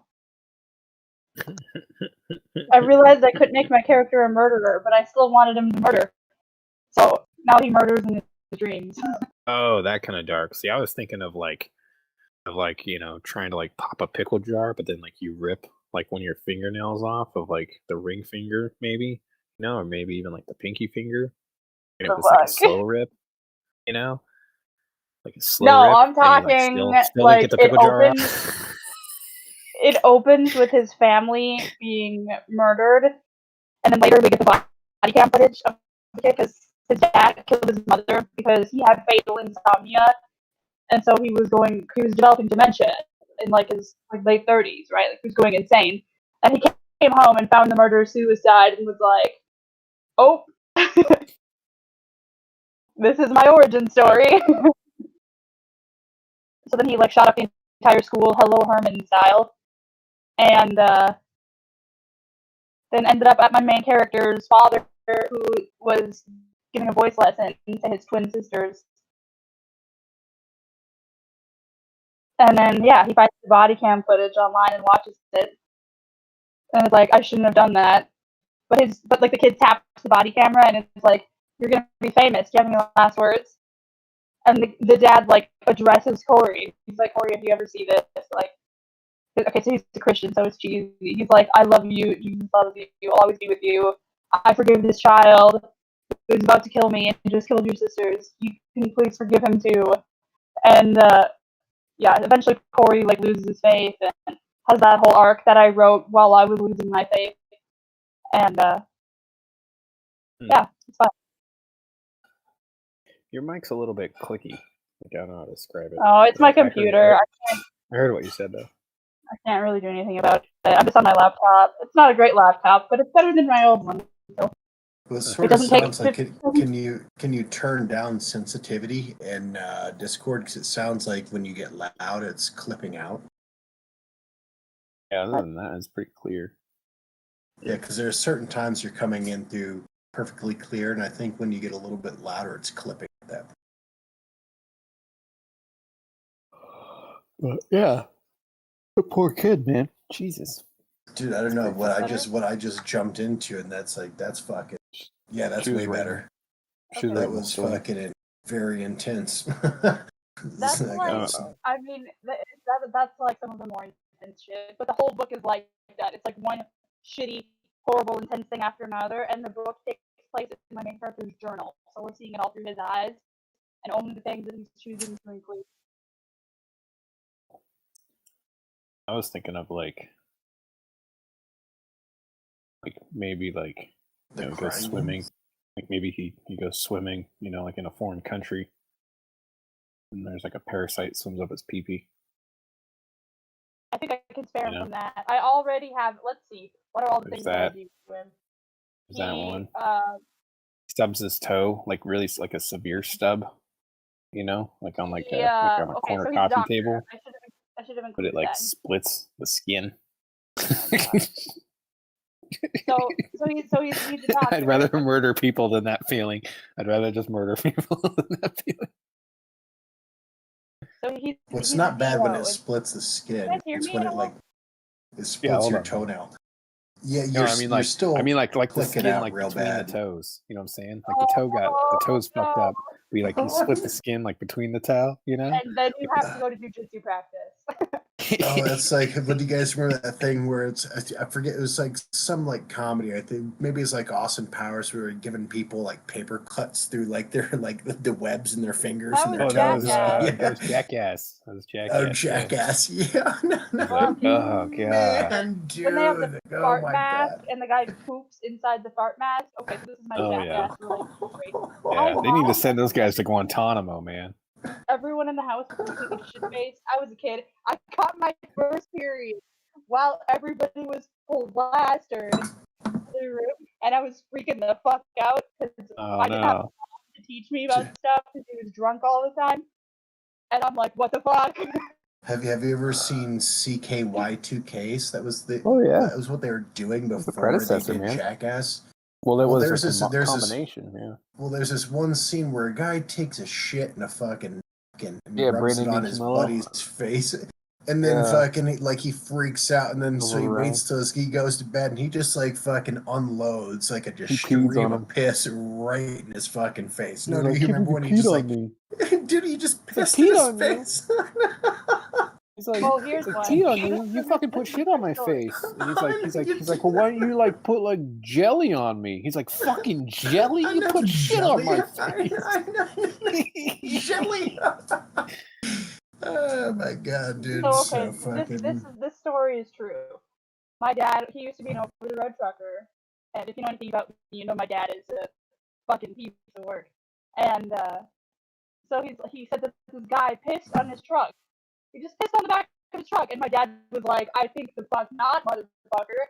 So my dad took his empty piss jugs, or like his full piss jugs, rather, when you piss in the empty bottle. And he took his piss jugs and he threw them all over this guy's truck while this guy was asleep. Oh, God. And he had half a can of soup sitting there, too, so he threw that on there for good measure. I'm like, you are a terrible person. Dude, what I do need to know, though, Michaela, is did the truck tie the room together? That was a valued rug. That was a valued rug, man. Really tied the room together, man. I don't get it. It's Big Lebowski reference. This was a valued rug. Dude, I gotta ask Bruce, like when your kids first saw your face. When your kids first saw your face after you shaved, did they just burst out laughing? Because I remember when I was a kid, they ran. One day my dad like showed up just shaved, and like all of us just lost our absolute minds. my son was my littlest son thought it was really funny and laughed. My oldest son called me an idiot, and my daughter was scared and wouldn't talk to me for a couple hours. She's like, "Who is this stranger in the house?" Dude, that's the greatest thing is you should have shaved your beard in the middle of the night and then just like came into bed with your wife and just started seducing her. She'd be like, "Oh my god!" You need the latest American Horror Story. Looks like the dude from American Horror Story. Yeah, who's from American Horror Story? The rubber suit from American Horror Story. Never seen it. And you put it on someone else, and she thinks it's you. Oh, I see. And did you impregnate her with the devil? Oh God. Nice. Also, Quality weigh family material yourself? there. Did you weigh yourself after shaving your beard off? Because that I was actually did. a mighty beard you had there, my man. I did, and I lost. I've been losing weight anyway, but it said I lost the 2 pounds. So like, there you go. It's funny. I cut off 2 pounds yesterday. You mean you shaved? Well, yeah, it was a lazy day. Yeah, that was the workout day. You had to figure out how to cut 2 pounds. Your trainer was gonna fucking get on your balls on fucking Monday, and you're like, shit, I am fucked. Yep. Well, I'm gonna get going. I'll talk to you guys later. See ya. I didn't get. Bye. Yeah, I don't. If I shaved my beard, man, I look like a fucking 20-year-old boy, man. Dude, but your beard is nothing to what Bruce said. Like, dude, your beard is like Bruce's garden beard is variety beard. Bruce had like a beard, like fucking. He had been out lumberjacking for the last 15 years. Yeah, dude, that beard defined you, man. It My wife, defined you. my wife isn't digging my new look too much, but I don't care. Oh no, the women hate the fucking beardless. How does it feel though? Does it feel better? How do you No, feel it's that you totally worse. got I more hate hair it. on your fucking balls than you got on your chin? Yeah, I mean, it'll take me a couple months to get it back, but yeah, I can't stand it. And I shave with like, I have a whole like hot lather and safety straight razor that I use, so it was like a close shave, dude. So it's gonna take a couple days to really get going back. It's like if you could have the stimulation of like a clean fucking face beard shave without actually losing it, because it's almost the feeling that you want It more feels so great. than the hair gone. Yeah, it feels awesome. Yeah, like I can't wait to fucking just like dump my shit, but my wife would fucking kill me. My wife hates my new glasses. That's the one thing she hates the most is my new glasses. Yeah, your glasses look like you need to be. You straight up, now that you say that, you straight up look like Harry Carey. Yeah, Harry Carey. Those, You look like those glasses are straight up like 1930s. Yeah, I know, dude. Glasses. With a big cigar and everything, it's perfectly Harry Carey, just ready to call a ball game. You look like if the moon were made of cheese, would you eat it? If you were a hot dog, would you eat yourself? You look like you're ready to pitch. I would. You look like you're ready to pitch Get Shorty 3. Yep. I got a velour jumpsuit coming and some. Did Danny Ocean come and hit you up to be part of the crew? I got some. I got a great idea. We get Travolta back on the stage. Black. I'm gonna have a navy blue velour jumpsuit and some white sneakers. I'm moving to Florida. So also has the glasses like that is Andy Milonakis. Yep. I'm telling you, dude, these are. You know who wears these? Andrew Dice Clay. You look yep. Oh, yeah. You look like your closest friends that most of them have ski in the last part of their names. Right. Roasty. Or Steen. There's more or Steens. Some Steens or some skis. You got Steens or skis. Or Berg. Your Berg. Rossberg. Rostenberg. There you go. A lot of Bergs. You got birds. Bunch of Bergs. Rockefeller. Yep. But I wanted I was like, I'm tired of these little glasses. So I was like, you know what? I'm ordering the biggest glasses they make, and I was like, it's those Goliath glasses they use in like the mob movies, and all the old men wear them. And I was like, you know what? I'm gonna just increase my age. Dude, it is true, man. Dude, because I wear glasses and I fucking hate I wear smaller glasses, and when you goes out of range of your glasses, it's a pain in the fucking ass. Right. You went from sunglasses. Oh shit. You look like a guy who went from camping into the woods to fucking RVing at the trailer park. Yep. Dude, I have a robe and everything. Oh shit! Yep. I'm being called. I'm gonna rip on you for like another hour, but I'm being called beer back. See you later.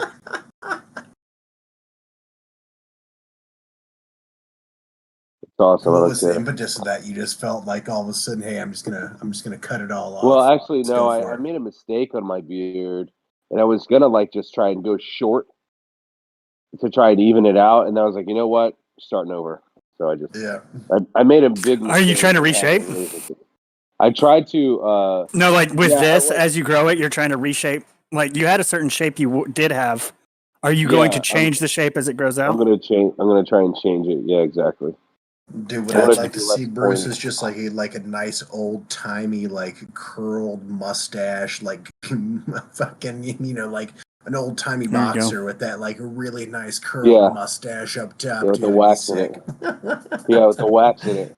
Yeah, I could do it. The mustache is the hardest part. It actually, I thought about keeping the stash because growing that out takes so much patience. Yeah.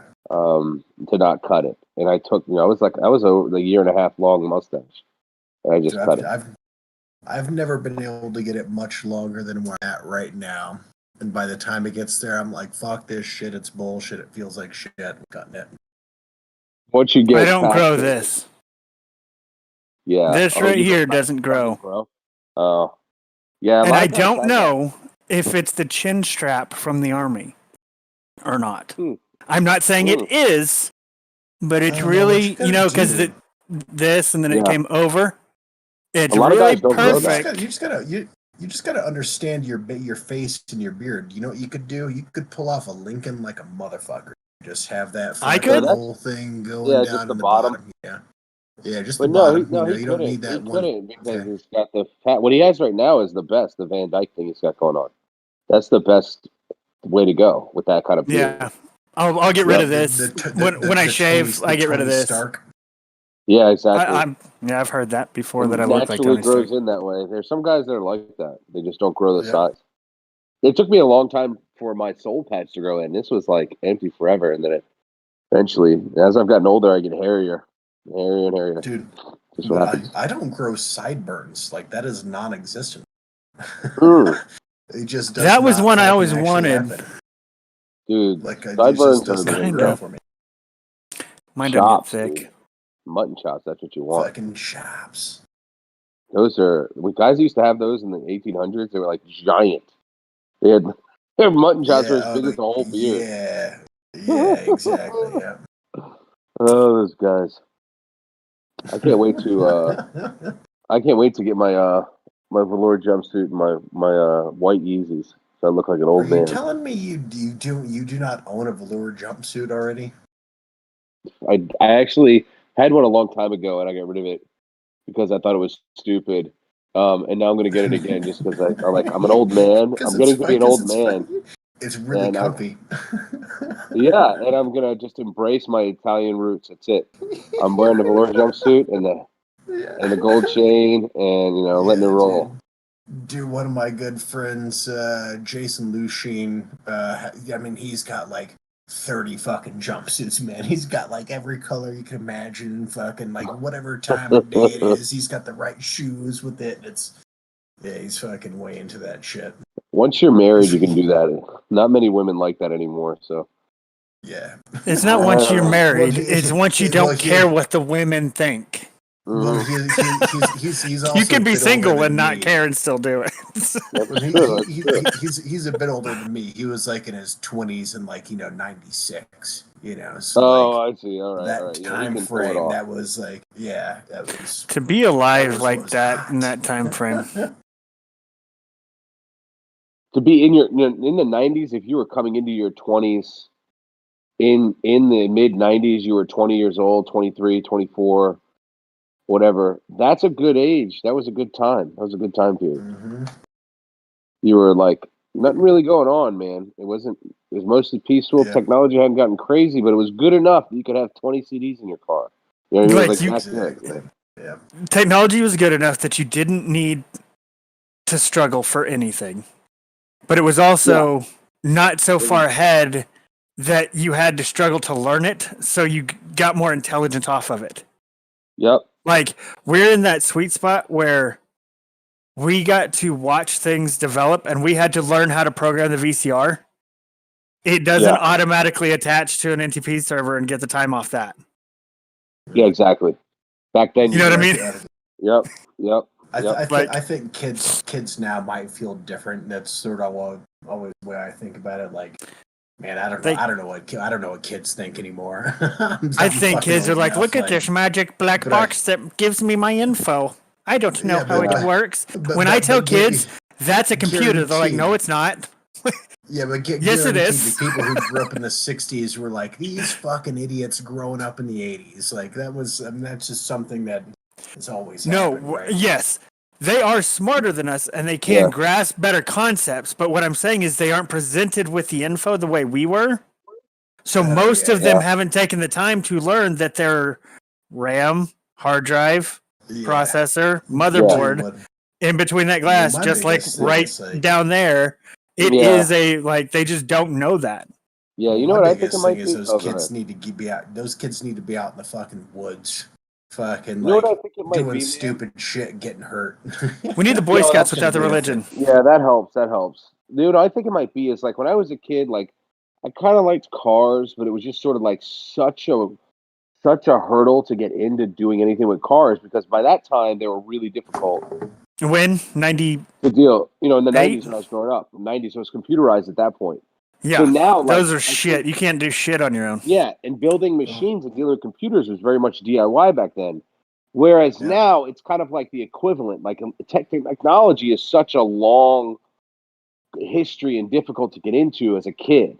Whereas like when our parents were kids, they would have gotten into cars because you could fix things pretty simply. Yeah. Just like we got into computers, you could fix computers pretty simply.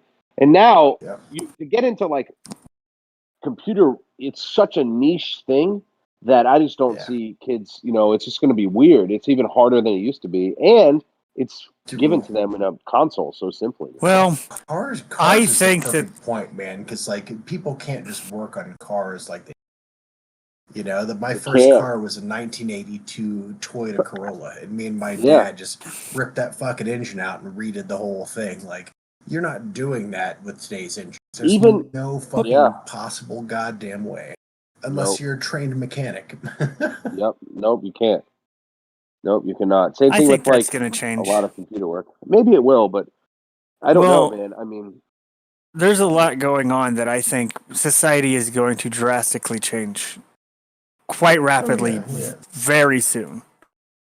The thing that I think is the equivalent of like building machines and building cars is building software. That you could get in on now and not be too far behind. Right. You could learn enough and get rolling. But I don't. in like 20 I don't years, think that's going to be a problem soon. I think retail trading is going to make hobby learning a thing, and we're going to get a lot of people learning coding and then building a car and then all these other things. Well, that would be cool. I don't think people will get into coding No. necessarily. Whereas, like, I don't know if you've ever seen like some of the way, like, what is it on a Mac, the automation standards they have. So you can, they actually built it out so you can just take these little blocks and you can take this block and place it here and you can put in I've heard about amount of text. So it's not actual coding, but you're taking these like. It's basically like C++. It's object oriented. Isn't it called you've got graphical fucking. What do they call representation? Not small talk, but like what the heck is that called? Yeah, it was a couple years ago. Square or something like that. Yeah, but I think things are going to go to that point where Swift. At some point, they're going to be able to like, but okay, this specific object will produce this specific result no matter what. Like, so we can just take that object and then you can like throw it in here and then tie things to it, as opposed to actually having rope out. Yeah, it's Swift. That's what it's called because there's like a Swift coding. Can start like it could be like little kids could do it all the way up to like full on object oriented programming. Exactly. Yeah, I saw it. That's cool. I would like to try it actually. My son has shown some interest, but like he's kind of like I don't know. He likes it, but he's only 7, so I'm having high expectations for a 7-year-old because he likes all this stuff, right? He likes guitar and drums and coding and games and sports. It's like just letting them play around with it all, but he doesn't like focus on one thing. He doesn't want to, except for baseball, he kind of likes a lot, but he doesn't want to do it by himself. I think it's one of those things. It's like you sort of gravitate where you get like the better results out of, like so you can try all these different things and then Yep. I was better at this, so I felt better at that. So I think that's Mhm. people gravitate. Yeah, I think that's true.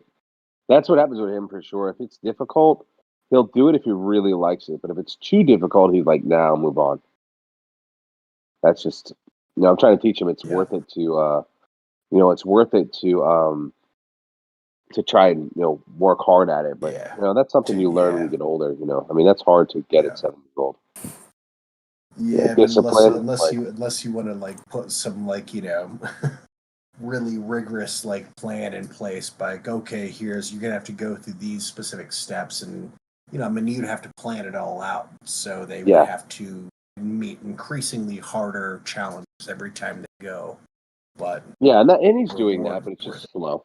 It's slow. Yeah, he's doing fine though. I'm worried about it. But eventually, I'd like him to try and do something that see it to completion more. Yeah. The other thing is just like buying stuff for kids. It's like investing in things. I don't want to keep investing in hobbies and stuff. It's like it's to be expensive and time consuming for no reason. Mm-hmm. So it's just sort of like, I'm not going to buy you everything when you start liking it a little bit. That's why I bought a cheap electric drum set, not a full-on Ludwig set. Like, he's not getting that first. Yeah. You're not getting a 5-piece with 12 cymbals. Yeah. I'm not doing it. Dude, you get an $80 fucking piece of shit Mexican guitar, and you can play on what's that weird? for a while. He likes guitar a little bit, but I have to give him a lefty. He's a lefty, so I have tons of guitars and no lefty. And yes, I could string a Strat upside down, and he could play it like Jimmy, but that's really not fun. I mean, it would suck for him to do that, Play I mean, Strat but it's upside kind down. of a rite of passage, isn't it? Yeah, it is a little bit. To do it like Jimmy. I mean, for being honest. Oh yeah, I could take a Strat, string it upside down, put the Strat button on the other side, and he would be good to go. Just all his controls would be backwards. I thought about it. I mean, you can't necessarily say like being a heroin addict is a rite of passage, Charlie. Like Charlie Parker the bird. Like, I mean, my son Gibson and my new son's name is Hendrix. So like, but I'm not setting them up to be heroin addicts. I'll tell you that. But it sort of has fallen out of favor with like current music, right?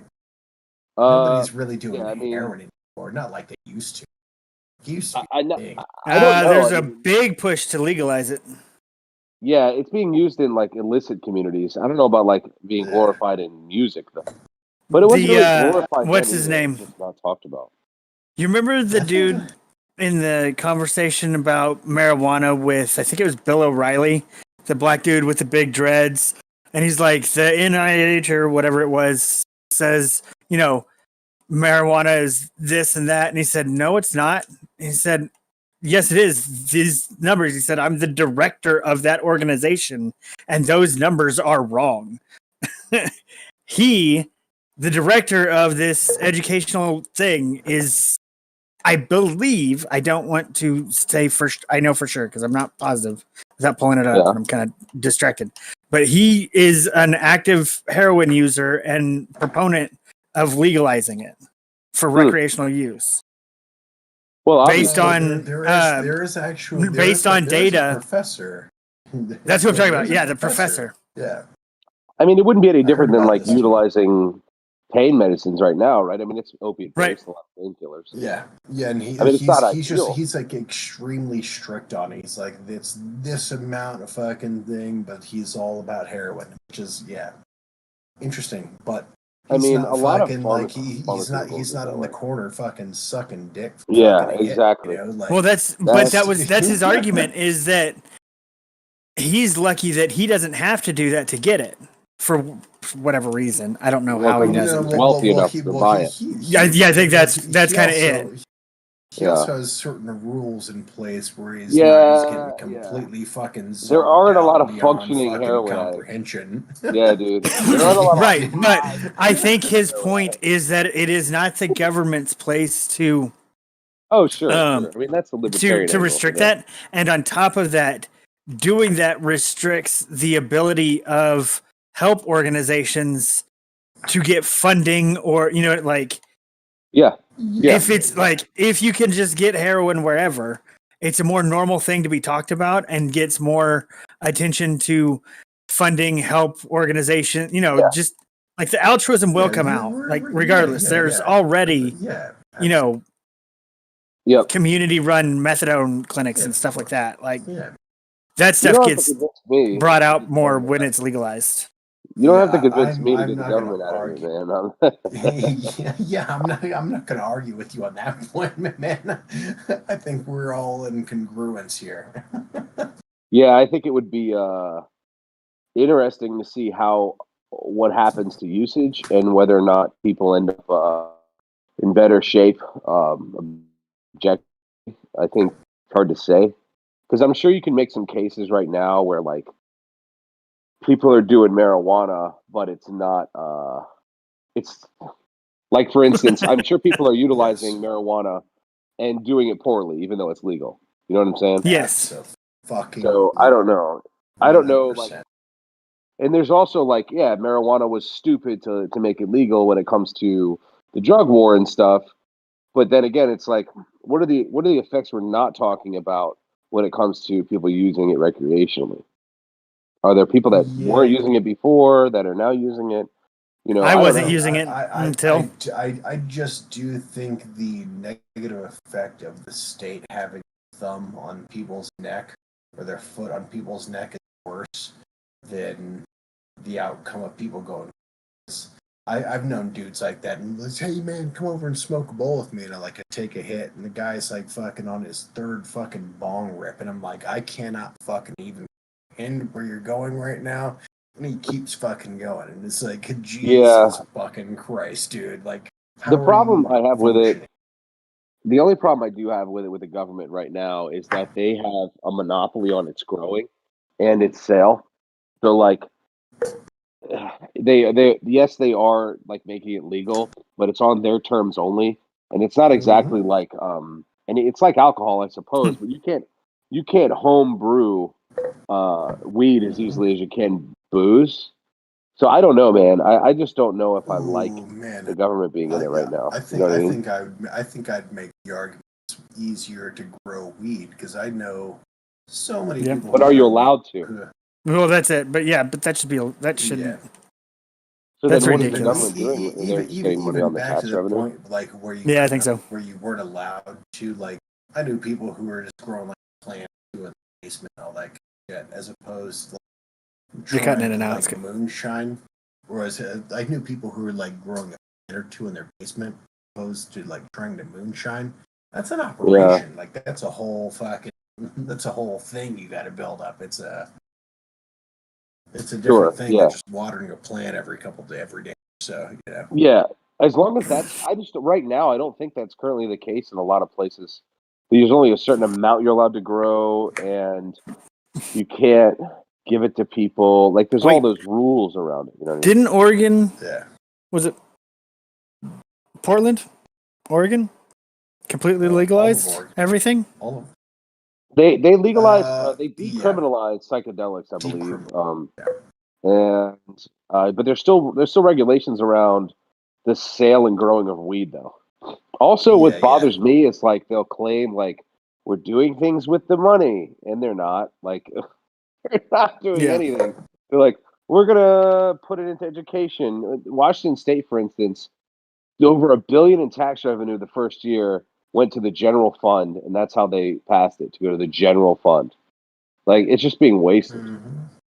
And I think Colorado put it into education, and I think a large portion of it went to education.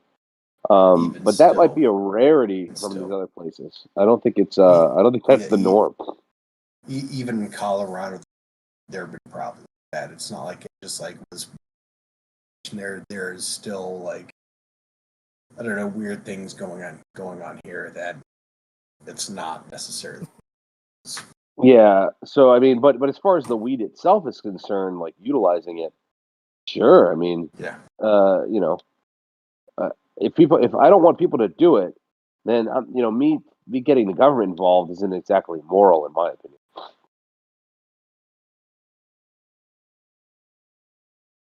Yeah, I'm very much the fundamental idea. If I'm doing something that's not bothering you, don't tell me what to do. That's about as far as. Yeah. Well, yeah. There's a lot of things that government gets involved in. And you're not bothering anyone, but they're going to tell you what to do. I do think there are certain things that have an effect on people. So. Maybe, but the difficult part's proving that. It is. It is. You know. That is the part. Yeah. And then making legislation that harms people as opposed to helping the situation. You know. Yeah. Because there's still people selling weed on the government telling me what to do, what I can't do. Sons of bitches. That's true. Their jobs. They took their jobs. They created more jobs. Did you guys watch that new South Park episode yet? Which one? The pandemic special. So they did a 1 hour special for the right when COVID came out. They did the 1 hour special. It's really good. Mr. Garrison comes back. He's no longer Trump. He's like trying to like rehabilitate his image in the town. Dude, it's hilarious, dude. Fucking love South Park. Yeah, I have to watch it again, man. I haven't watched South Park in years. I never miss an episode. Shows. I should watch it again. I'm sure it's funny. Because they tend to make fun of everyone on that show, which is awesome. Everyone, they do not give fucking two shits, and that's what's right wing, left wing, go after doesn't matter. Fucking everybody. Yeah. Dude, here's a funny story, kind of unrelated but related. So I get a call from a recruiter today who I've worked with before, and he was like, "Hey, man, I got a cool opportunity for you." I was like, "Okay, what's up?" He's like, "Well, I've got this job, but here's the thing." And I was like, "Okay." He's like, "They're kind of right-leaning politically," and I'm like, "Okay, that's awesome. Who is it?" You know, he was like, so he said he'd been turned down by like everyone so far because they were right-leaning politically. And they were like, he was like, there's no right-leaning political people in this position. And it was like, well, I don't usually talk about politics with recruiters or jobs, but I would love to talk to a right-leaning organization if they're willing to hire someone in technical operations. He was like, awesome, because I can't find anyone. So I'm hoping to talk to them soon. It's they do like camp. Breitbart. No, it's a company called I360. I don't know if you know what that on is. Trump's next election. I know. No, I know i360. Yeah, that's the app that does the It's like tracking, so you can put all your family members on and like, where's my iPhone kind of thing. I think they do analytics, and they do a lot of stuff. Actually, it's not just one thing. They have a number of different technology companies, like technology. What do you want to call it? Avenues. But Sectors. They also like targeted like. I don't remember exactly what happened, but I think they're promoting like election reform and things like that, right? Grassroots tech, that kind of. But I've never had a call like that. It was just I've never had a like, hey, we're really interested in hiring people, but like, if you're a left-leaning person, this will not work out. They said they don't mind if someone was like neutral, but if you're left-leaning, it's not going to go well because they're interested in supporting right-wing candidates as well as left-wing candidates, and that doesn't go well, they said. It's like I've never had a conversation like that. I thought it was pretty awesome.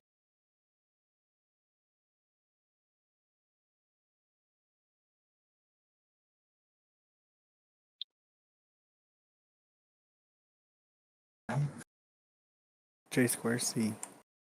There. Everybody's heard how it's said. Hey, Squaresy, what's up, man? Hey. Diamond Head. Diamond, what is it? Diamond Hands. Diamond Hands, as in like Wall Street Bets, Diamond Hands. Mm-hmm. Right? Is I that don't know what anything you said, about 'em. Diamond? Yeah. I don't follow any of the Wall Street butts. Got the Diamond Hands. Oh, that's I know, Desired. WSB. Okay, yeah, because that's Rocket League. Dude, my son loves this game, bro. Loves it. Me too. Loves I only Rocket have League. 5,000 hours in it. And that's a lot. It is. He's getting pretty good at it too. Boost. My son legit, no lie, can beat me at almost every game he plays now at 7 years old. Because I never Blame played. it on his So reflexes. Michael Dad's gotta come Palmer, who was the founder of i360, was a Koch brother protege. Yeah, That's see, I'm where talking he about came some. from. I want some money, bro. I don't care about Deep anything. I pockets, just bro. want money. Buy AMC tomorrow then. Oh man, not you buying don't want money. You stocks. want to support an organization that does the right things, otherwise you're part of the problem. That's what the fucking issue Well, is. when it generates enough tax revenue to What's clear the AMC, deficit this month What's AMC or stock this right now? year, 14. 14. Are they We're opening back up for sure? Like, are they Yes. going to open back up? Okay, then We're that's targeting good. Good buy. $2,000 a share. Oh my god! What? Mathematically, we're targeting minimum $2,000 a share. Didn't we just see a got spike in shorted that hard. February or January for that? It's shorted real bad. Mm-hmm. God, the fucking idiots. Fucking idiots, Yep. dude. I'm holding 40 shares of AMC and 10 calls at a $40 strike price. I do want to say, Bruce, the annual revenue 40? for i365. Yeah. I figure I can use the 40. 560. I'll tell you something. 560 grand. Yeah, it's not much, right? They're probably all investors at this point. They're not making any money. Yeah. I'm not in it for any kind of long haul. I would just be like, hey, I'll do some work for you, make some dough, and leave when you guys crumble. I don't care. Yeah. But They have, do they have IPO options? I haven't gotten any of the They have details IPO of options? compensation. They have a 12. So they're looking for like a contract, right? So they would bring me on for like $100 an hour contract, right? Which is not like amazing, but it's decent. And then we'll see how that goes. But as far as like compensation and 100 benefits, an hour is outside of pretty that, I decent. don't know. It's He's got on the- overhead. It's on the middle to upper side, but it's not crazy good. There's a Like lot of I overhead. heard contracts that are at like 70, which is on the low end. On the high end, I have contracts that are 200. So, like, That'd be 200. something Depends on how many hours. That was you rude. take on at a Yeah. time. Yeah. I mean, you get Are you into just like contract contract based? territory. Yeah, contract territory. 200 gets you paid.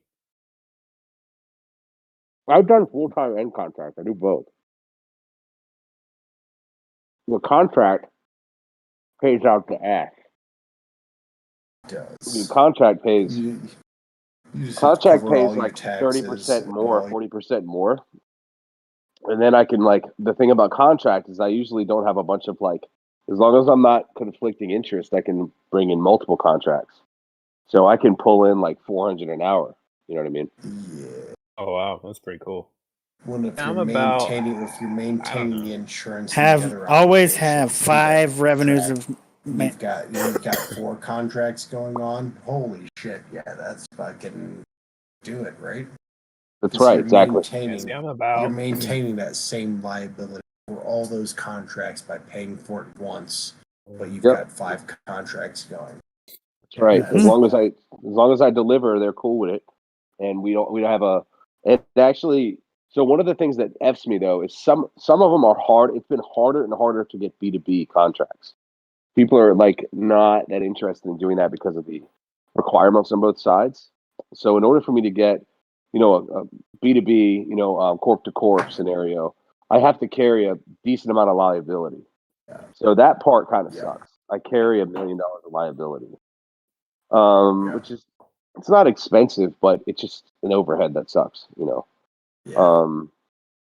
But otherwise, a lot of people, even if I'm doing 1099, dude, 1099, and even W2, if they're interested in doing that, like, fine, bro. I mean, I'll take advantage of all the possible tax havens that I can.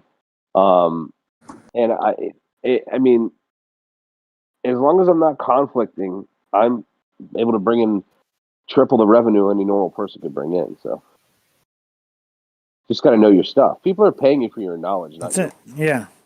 Nobody cares about what you can do. They want to know what you can know. Exactly. What you can do is what minimum wage and stuff's for. What you know is where you start multiplying your time exponentially. Exactly. No, you just have to time it. Honestly, it's not what you know. What people really pay you for is how to figure out what you don't know.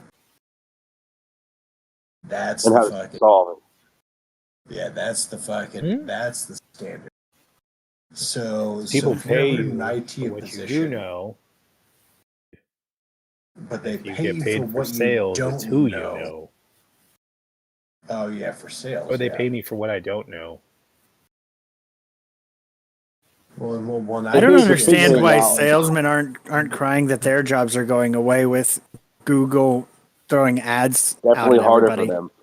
But they have a bigger It depends net on the now. sale. They cast a wider net. Like, because of things like social media, they can cast a really wide net, but they can also get specific in who they target and get better revenue, right? So salesmen salesmen are the people at the top right now because that's where they have a little bit of affinity for people who are in sales. So people in sales are getting a break right now that I think won't last much more. Who's that? No, I think we'll have computers auto negotiating prices on goods between companies and just shipping it, and then you won't need salespeople anymore. No, you'll need salespeople. It depends on what you're buying. That you, But mate. you're not talking about corporate sales. You're talking about like sales of like selling a fucking cheeseburger. Like corporate sales are a whole fucking ballgame. Yeah, when it a meeting with my counselor in certain like type 5 of minutes, he's sales, gonna freak out. it's gonna be an advisement basis. There'll just be less salesmen, but more expertise on like what you're trying to buy, because there's still certain things that you need to have experience in or to understand in order to actually purchase or get access to the right markets. So there'll be more professionals. Well, because a lot of people don't know what the fuck they're getting into, and it's not easily explainable. Yeah. Very complicated things like financials and insurance. But if you've got anybody that knows, you can just put two computers on either side of the conversation and get rid of people altogether. No, Not really. No, because it's bespoke. Because it's bespoke. It's unique. It's tailored, right? So no computer, unless you have a computer size you up what you want. And, I don't. What are you? I'm talking about like the big order stuff where you're getting hundreds of thousands of identical parts, not unique special shit.